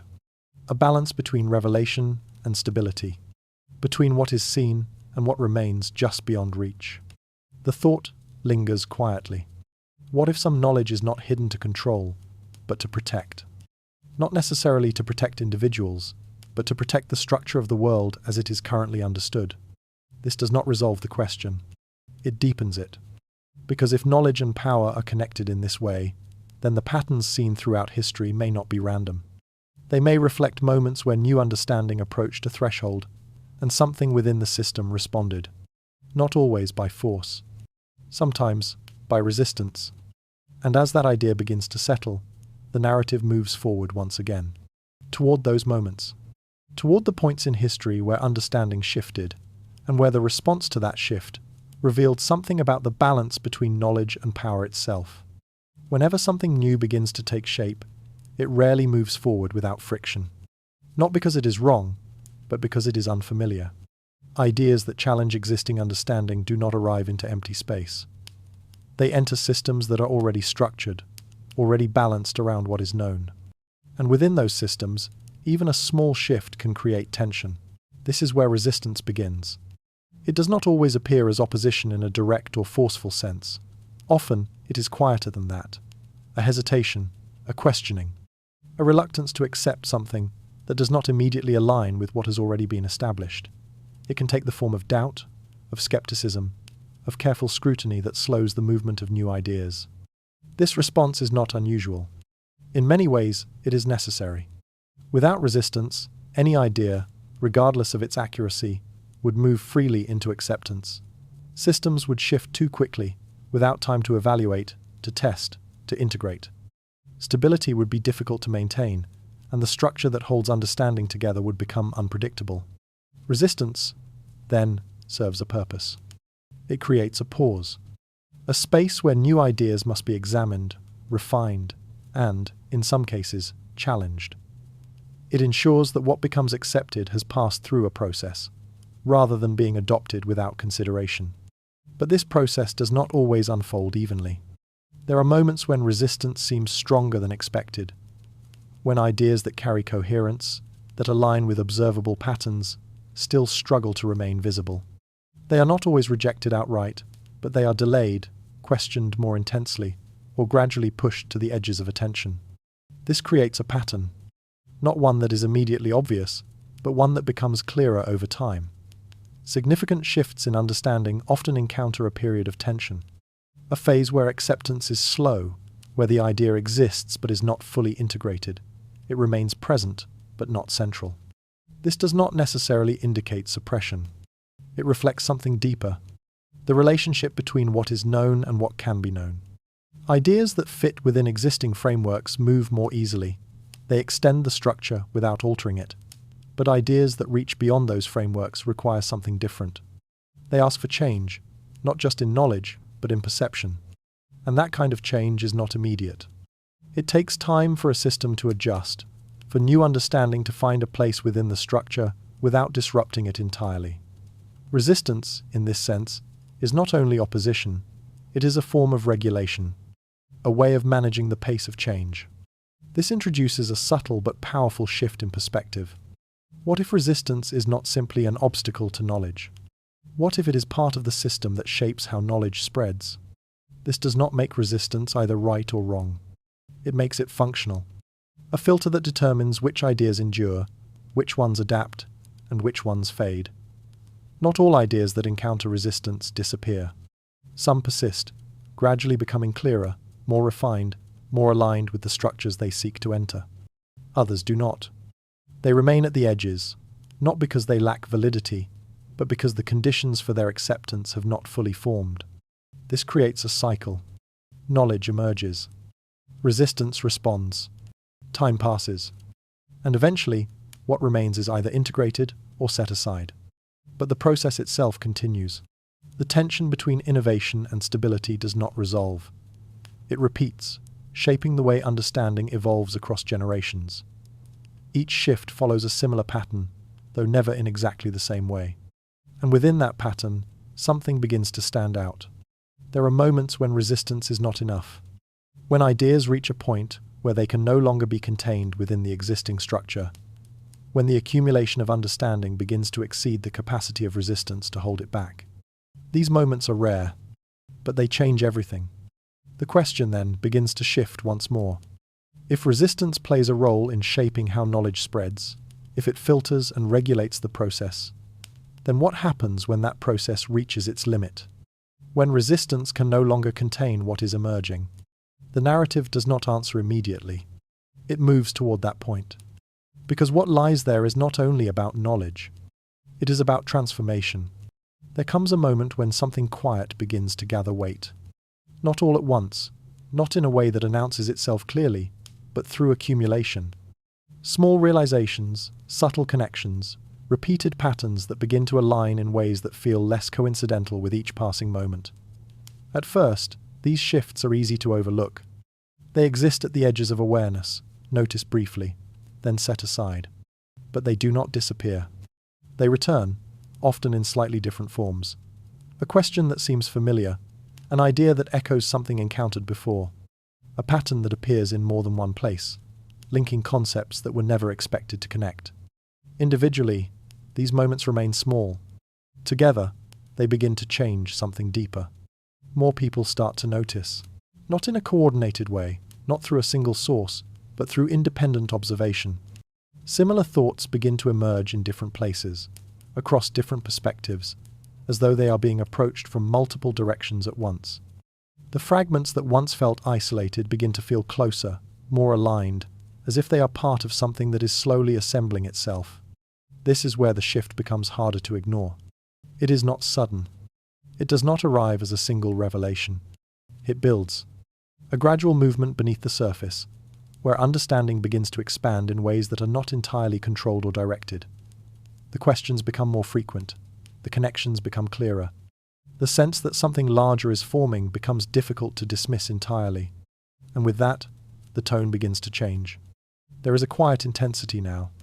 Not urgency, but inevitability. Because once enough pieces begin to align, the structure they form cannot easily be undone. The pattern, once seen, does not return to invisibility. It remains present, influencing how everything else is perceived. This is the point where containment begins to weaken. Not because resistance disappears, but because it becomes less effective. The accumulation of understanding reaches a level where it no longer fits within the boundaries that once held it. The ideas that were once at the edges begin to move toward the center, not by force, but by persistence. They cannot be ignored in the same way. This introduces a powerful possibility. What if humanity is approaching such a point? Not a moment of sudden change, but a threshold where the fragments of knowledge, ancient, scattered, encoded, begin to align in a way that can no longer be dismissed as coincidence or anomaly. The thought does not demand certainty. It lingers, because the signs are subtle, but consistent. The increasing sense of connection, the recurring patterns, the feeling that something is becoming clearer, even if it is not yet fully understood. It suggests that the process is already underway. That what was once hidden or fragmented is not simply being uncovered, but brought into alignment through the gradual shift in awareness that has been building over time. This is not a reversal. It is a continuation. A movement towards something that feels both new and familiar at the same time. As though the threshold is not leading into unknown territory, but towards something that has always been present, waiting for the conditions to allow it to be seen. And once that threshold is crossed, even partially, there is no simple return. Because understanding, once expanded, does not contract easily. The patterns remain visible. The connections remain present. The questions continue to deepen. What happens when a hidden truth becomes impossible to ignore? The answer is not immediate. It unfolds. Quietly at first, then with increasing clarity, as the implications begin to extend beyond the knowledge itself. Because when understanding reaches this point, it does not remain contained within thought alone. It begins to influence everything around it. And as that influence begins to take shape, the narrative moves into its final phase. Not toward the discovery itself, but toward what that discovery ultimately means. The idea of forbidden knowledge carries a certain weight. It suggests danger, something hidden because it should not be seen, something kept out of reach for a reason that is often left undefined. The word itself creates distance, placing the knowledge somewhere beyond what is safe or acceptable to explore. But what if the nature of the forbidden is not what it seems? Not something that destroys, but something that transforms. This is where the meaning begins to shift. Knowledge is often judged by what it produces. If it leads to harm, it is seen as dangerous. If it leads to progress, it is seen as valuable. But there is another kind of knowledge, one that does not fit easily into either category. It does not act upon the world in a direct way. It acts upon perception. And perception shapes everything. The way reality is understood, the way identity is formed, the way meaning is assigned to experience. All of this depends on how things are seen. Change that perspective, even slightly, and the entire structure begins to adjust. This kind of change is not always comfortable, because it does not simply add to what is already known. It requires something to be released. Beliefs that once felt stable may no longer hold in the same way. Assumptions that provided structure may begin to soften.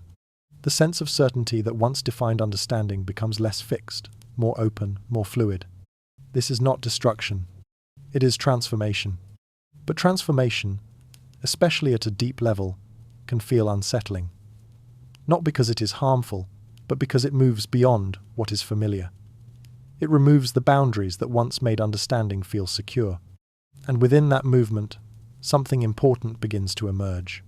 The idea that forbidden knowledge may not be hidden because it is inherently dangerous. It may be hidden because of what it changes. If a form of knowledge alters the way reality is perceived, then its impact extends beyond information.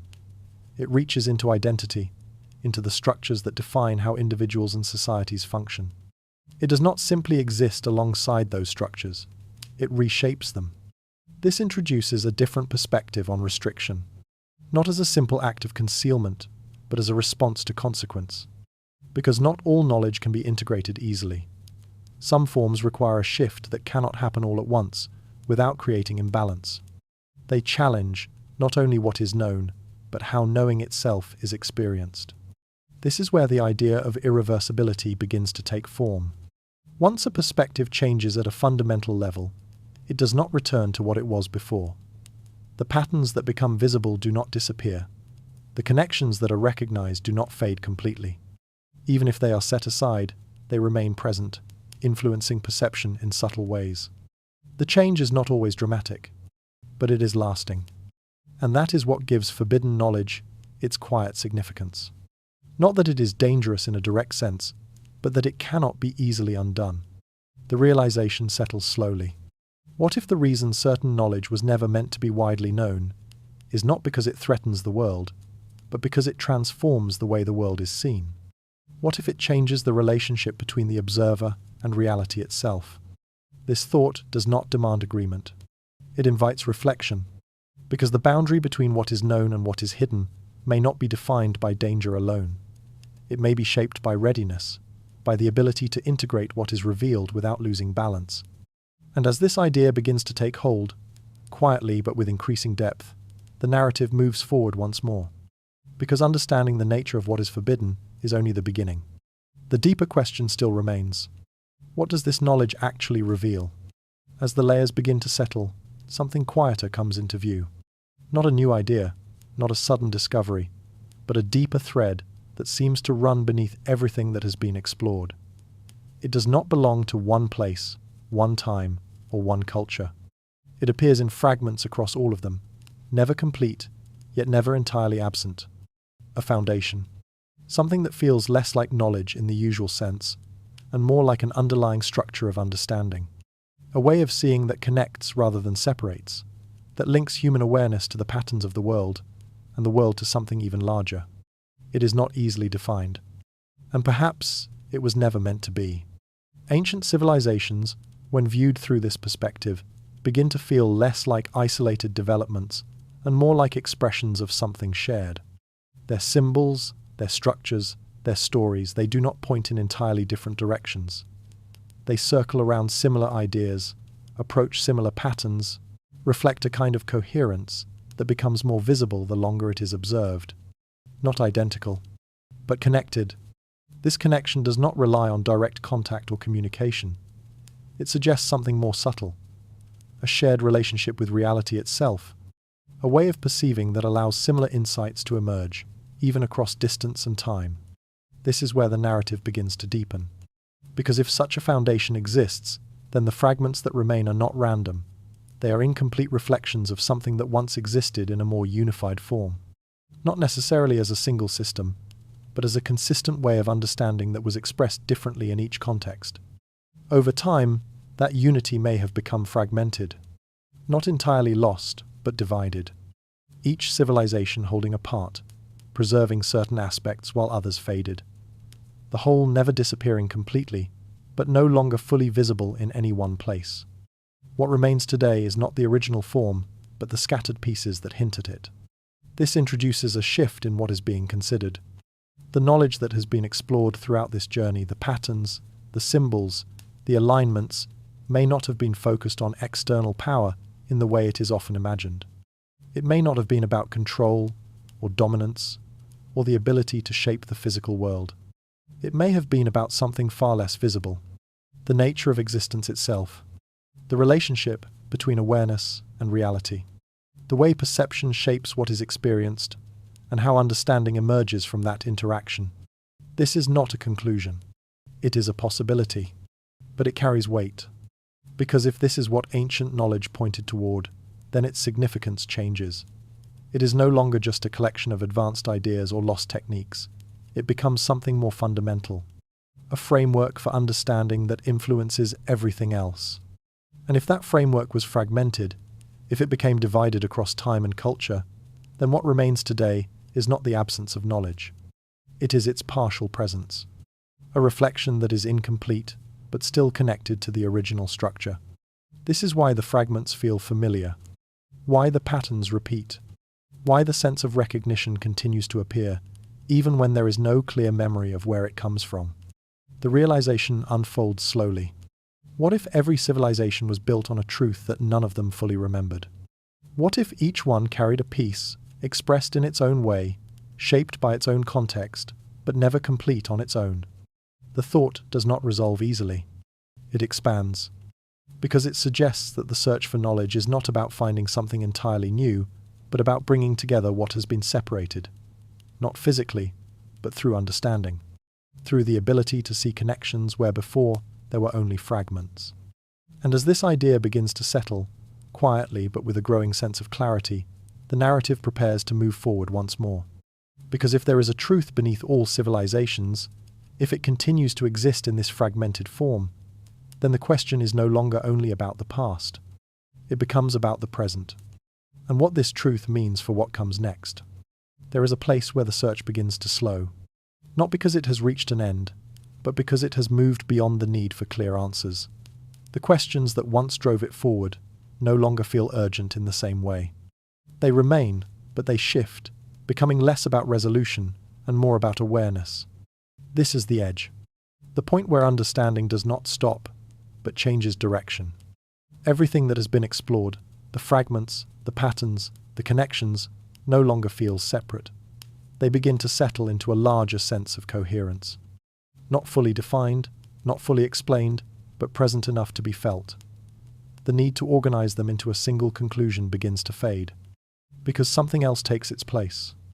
A recognition that understanding is not a fixed state. It does not arrive all at once, complete and unchanging. It unfolds, layer by layer, each new insight reshaping what came before. What once felt certain becomes part of something broader. What once seemed like an answer becomes another step in a process that continues. This is not a limitation. It is a different kind of clarity. The idea that truth may not be something that can be fully captured, but something that can only be approached, not as a destination, but as a direction, a movement toward greater awareness. Without the expectation of finality, this creates space. Space for reflection. Space for the mind to settle into what has been seen without needing to define it completely. The patterns remain, the connections hold, but they are no longer pressed into a single form. They are allowed to exist as they are, open, incomplete, and still meaningful. There is a quiet shift in perception here. The search for certainty begins to soften, not because certainty has no value, but because it is no longer the only way to understand. There is room now for possibility, for ideas that do not need to be resolved to be considered. A sense that the unknown is not something to be eliminated, but something that is part of the structure itself. This is where the experience becomes more personal, because the edge of understanding is not only a place in the narrative, it is a place within the observer. The moment where what has been seen begins to influence how everything else is seen, where perception itself starts to change, not dramatically, but in subtle ways that continue to unfold over time. The patterns do not disappear. They remain visible, and with them, the awareness that something deeper exists beneath what is immediately understood. This awareness does not demand action. It invites presence. The idea settles quietly. What if the closer you get to the truth, the more it begins to change you? Not by giving answers, but by altering the way questions are experienced, by shifting attention from what is known to how knowing itself takes place. This is not an ending. It is a continuation, because once this edge is reached, the journey does not stop. It moves forward in a different way, less focused on finding, more attuned to noticing, less driven by conclusion, more guided by awareness. The story, then, does not close. It remains open. And within that openness, something important begins to take shape. A readiness, not for answers, but for what comes after the search itself. Because standing at this edge, where knowing and not knowing meet, the next question begins to form. Not about what is true, but about what happens when the truth is seen. And as that question begins to take hold, quietly but with a sense of inevitability, the narrative moves forward once more. Toward what comes next. Something has already changed. Not in a way that can be easily pointed to, not in the structures of the world or the systems that define it, but somewhere quieter, somewhere less visible. The change does not announce itself. It settles in slowly, almost unnoticed at first, until its presence becomes impossible to ignore. It begins with a question, a single thought that alters the way things are seen. Once it appears, it does not disappear. It remains, quietly reshaping perception, influencing what is noticed and what is no longer overlooked. The world itself does not transform, but the way it is experienced begins to shift. Patterns become more visible. Connections that once seemed distant begin to feel closer, more immediate. Ideas that once existed in isolation start to align, forming relationships that were not apparent before. The familiar begins to feel layered, carrying more meaning than it once did. This is not a dramatic change. It is subtle, almost gentle, but it is persistent. Certainty begins to soften, not because it is entirely lost, but because it is no longer held in the same way. What once felt fixed now feels open to interpretation. Assumptions that provided structure begin to loosen, making space for possibilities that were not previously considered. This does not create confusion. It creates awareness. A different kind of clarity, one that does not depend on having all the answers, but on recognizing the presence of deeper questions. The need for immediate resolution fades, replaced by a sense of curiosity that remains active without urgency. The shift is internal. It does not require action. It unfolds on its own, influenced by attention, by reflection, by the quiet accumulation of insight that continues to build over time. Each new observation reinforces the change, making it more stable, more integrated into the way reality is perceived. This is where the impact begins to reveal itself, not in what is known, but in how knowing itself is experienced. The truth, whatever form it takes, does not arrive as a fixed object. It moves through perception, altering the framework through which everything else is understood. It does not replace one idea with another. It expands the space in which ideas exist. And within that expansion, something deeper begins to emerge. The realization that the effect of knowledge is not limited to information. It reaches into identity, into the way the observer relates to what is observed. The boundary between subject and object becomes less rigid, less defined. The act of seeing becomes part of what is seen.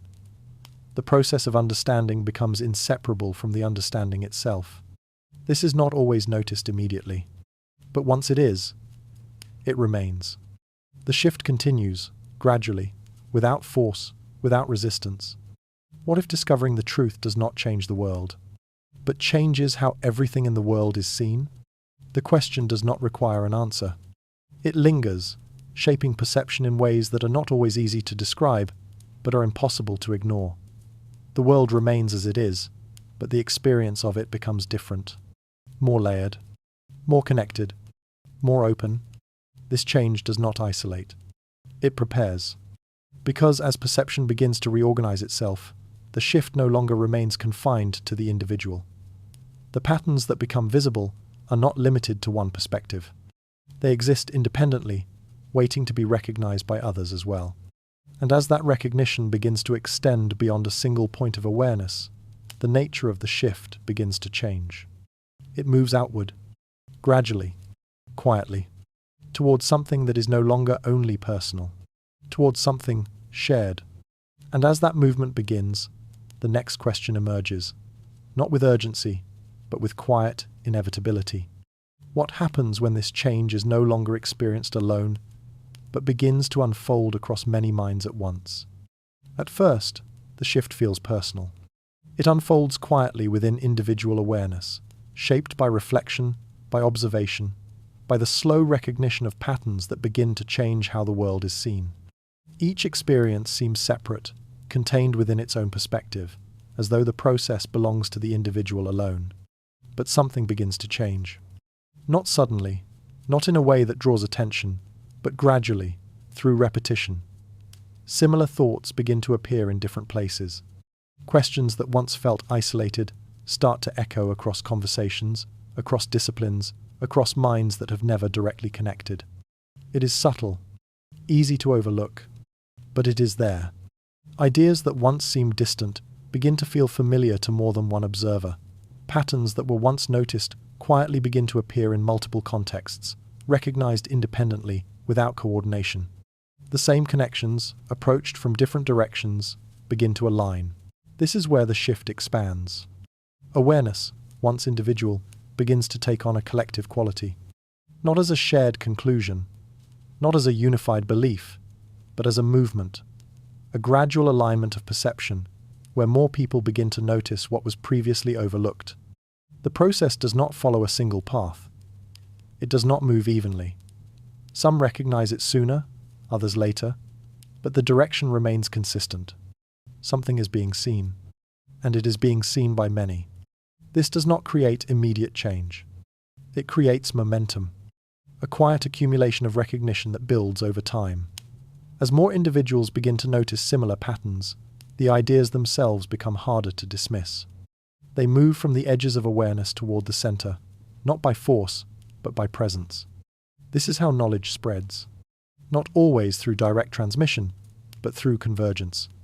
Independent lines of thought arriving at similar points. Discoveries made separately, yet reflecting the same underlying structure. The sense that something is being uncovered, not in isolation, but across multiple perspectives at once. It begins to feel less like coincidence, and more like alignment. This alignment does not require coordination. It emerges naturally, as though the conditions that allow recognition are becoming more common. As if the threshold that once limited access to certain ideas is beginning to shift, allowing them to appear more frequently, in more places, to more people. This introduces a deeper possibility. What if the rediscovery of ancient knowledge is not an isolated event? What if it is something that unfolds collectively, not necessarily through direct awareness, not as a coordinated effort, but as a process that humanity experiences together, whether consciously or not? The idea does not demand certainty. It suggests inevitability, because when enough perspectives begin to align, the effect becomes difficult to contain. The patterns become clearer, the connections become stronger. The sense that something larger is forming becomes more apparent. And within that formation, something begins to shift. The boundary between individual insight and shared understanding starts to blur. What was once seen by a few becomes visible to many. Not all at once, not in perfect clarity, but enough to create a sense of movement. A direction. This movement does not disrupt everything immediately. It reshapes gradually. It influences conversation, thought, perception. It changes what is considered possible, what is considered relevant, what is considered worth exploring. And as these changes accumulate, they begin to alter the structure of understanding itself. This is not a sudden transformation. It is a process, one that continues to unfold, shaped by the same patterns that have been observed throughout this journey. Emergence, resistance, alignment, each playing its role, each contributing to the way knowledge moves through time. But something about this stage feels different, because the scale is changing. The shift is no longer contained within individuals. It is extending outward, and as it does, the implications begin to deepen. Because when awareness becomes collective, its influence does not remain internal. It begins to shape what comes next. The question then begins to move forward once more. Not about whether this shift is happening, but about what it means. What happens when enough people begin to see the same hidden patterns at once? And more quietly still, what kind of future begins to take shape when that awareness continues to grow. When awareness begins to spread, its influence does not remain contained within the present. It extends forward, not in a fixed direction, not along a single path, but into a range of possibilities shaped by how understanding continues to unfold. The future, often imagined as something entirely new, begins to feel different under this light.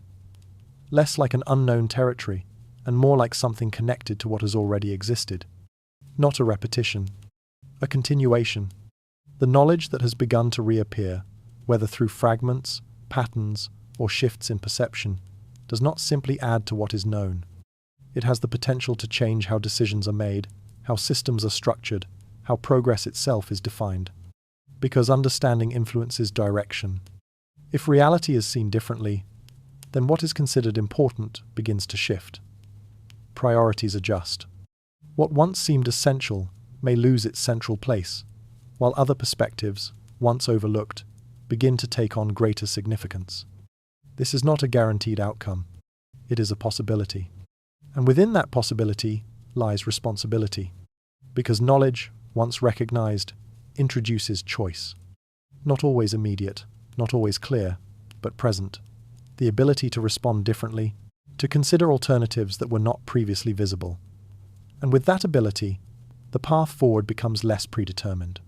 It becomes shaped, not by external forces alone, but by interpretation. The same understanding can lead in different directions, depending on how it is applied. It can deepen awareness, creating a more integrated view of the world, or it can be adapted in ways that align with existing structures, reinforcing what is already in place. There is no single outcome, only potential.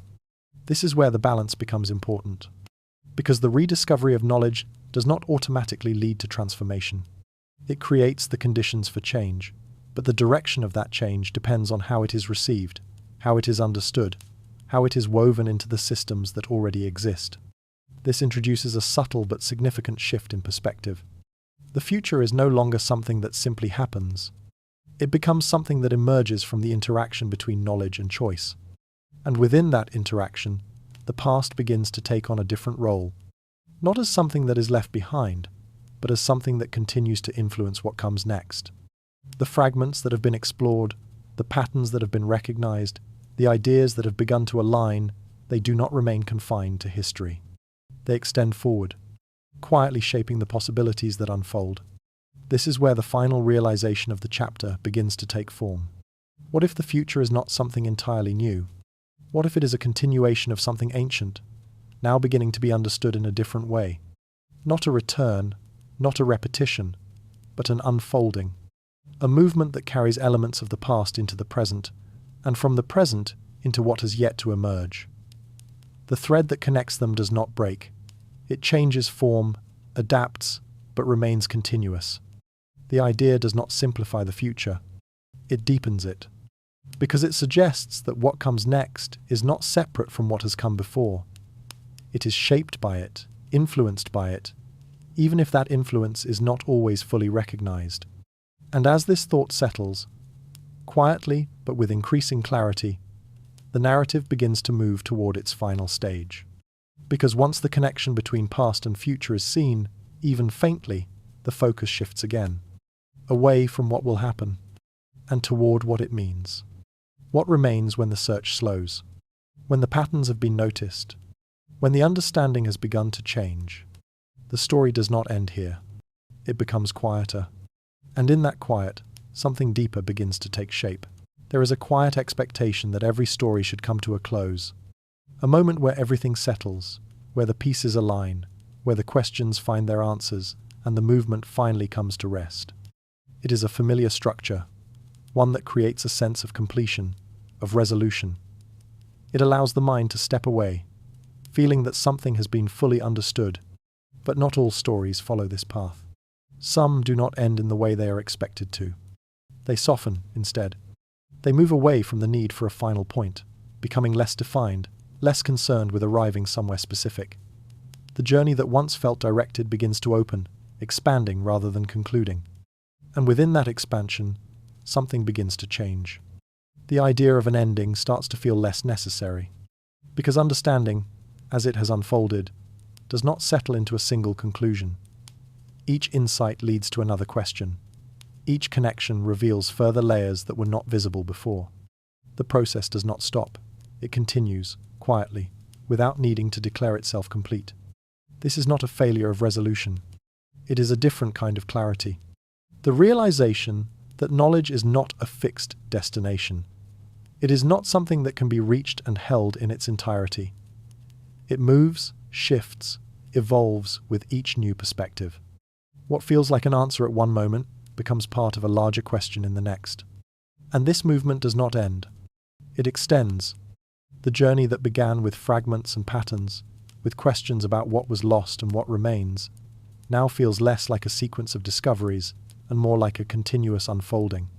Each part connects to the next, not in a straight line, but in a way that circles back, deepens, expands.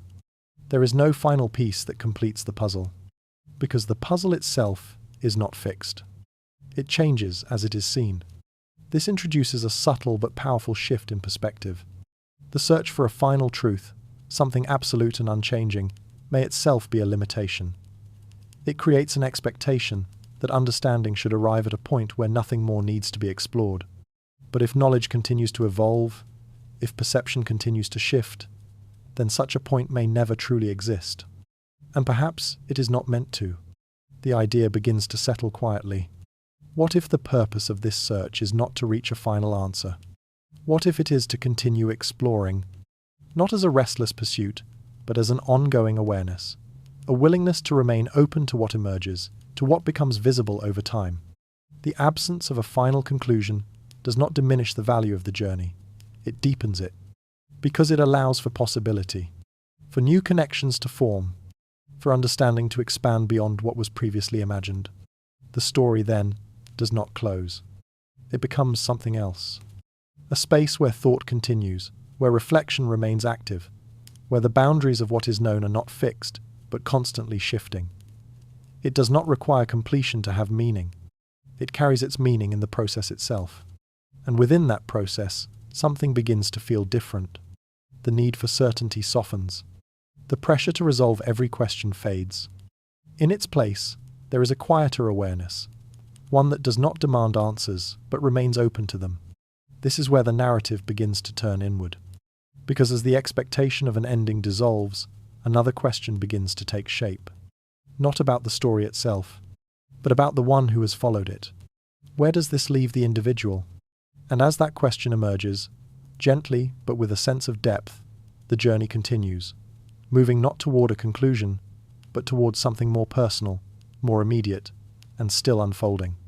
When the story begins to quiet, something remains, not in the form of a clear answer, not as a final conclusion that can be held and repeated, but as a presence, a shift that settles beneath the surface, influencing perception in ways that are not always immediately noticeable, yet difficult to ignore once they begin to unfold. The ideas do not disappear when attention moves away. They linger, not as fixed thoughts, but as subtle changes in how things are seen. The patterns that were once unnoticed begin to appear more often. The questions that once felt distant return in unexpected moments, shaping the way new information is received, the way connections are formed. This is where knowledge becomes something different. It is no longer external. It does not exist only in what has been heard or understood during the journey. It becomes part of perception itself, woven into the way reality is experienced moving forward. Not in a dramatic way, not as a sudden transformation, but as a quiet influence that continues over time. The world remains the same, but the way it is seen begins to shift. Details that once seemed ordinary carry a sense of depth. Ideas that once felt separate begin to relate to one another more easily. The sense of certainty that once framed understanding softens, making space for something more open, more fluid. This openness does not require resolution. It allows for awareness. The realization that understanding does not depend on having all the answers. It can exist in the ability to hold questions without needing to close them, to observe without needing to define, to recognize patterns without needing to fully explain them.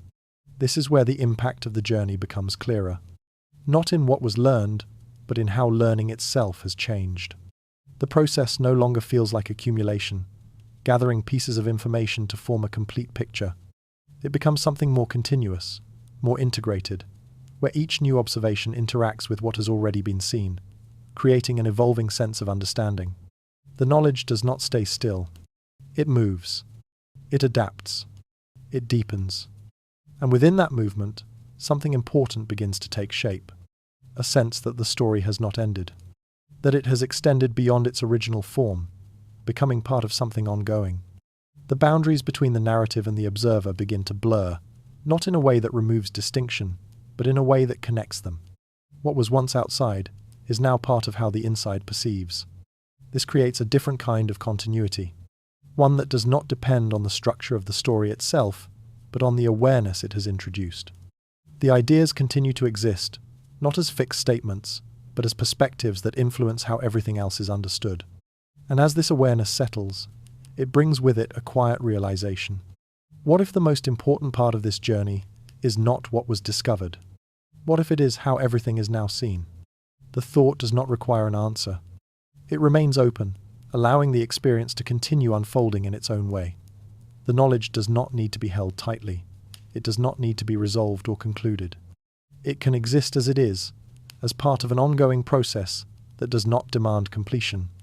This is where the tone becomes softer, more reflective, because what remains is not something that can be easily described. It is something that is felt, something that continues to influence without needing to be defined. The story, then, does not end when the narrative fades. It continues. In the way attention shifts, in the way patterns are noticed, in the way questions arise and remain, shaping the movement of thought without needing to be resolved.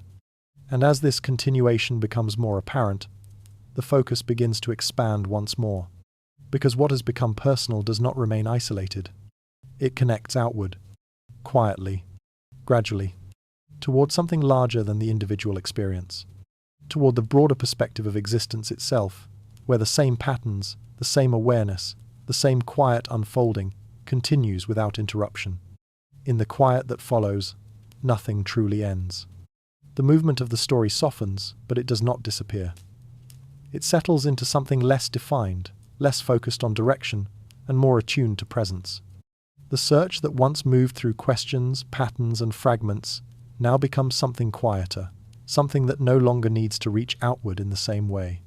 It remains, not as a conclusion, but as a continuation. The unknown has not been resolved. It has not been reduced into a single explanation or gathered into a final understanding. It exists as it always has, woven into everything that is known, present alongside it, without needing to be separated or explained away. This is where the shift becomes complete. Understanding is no longer about control.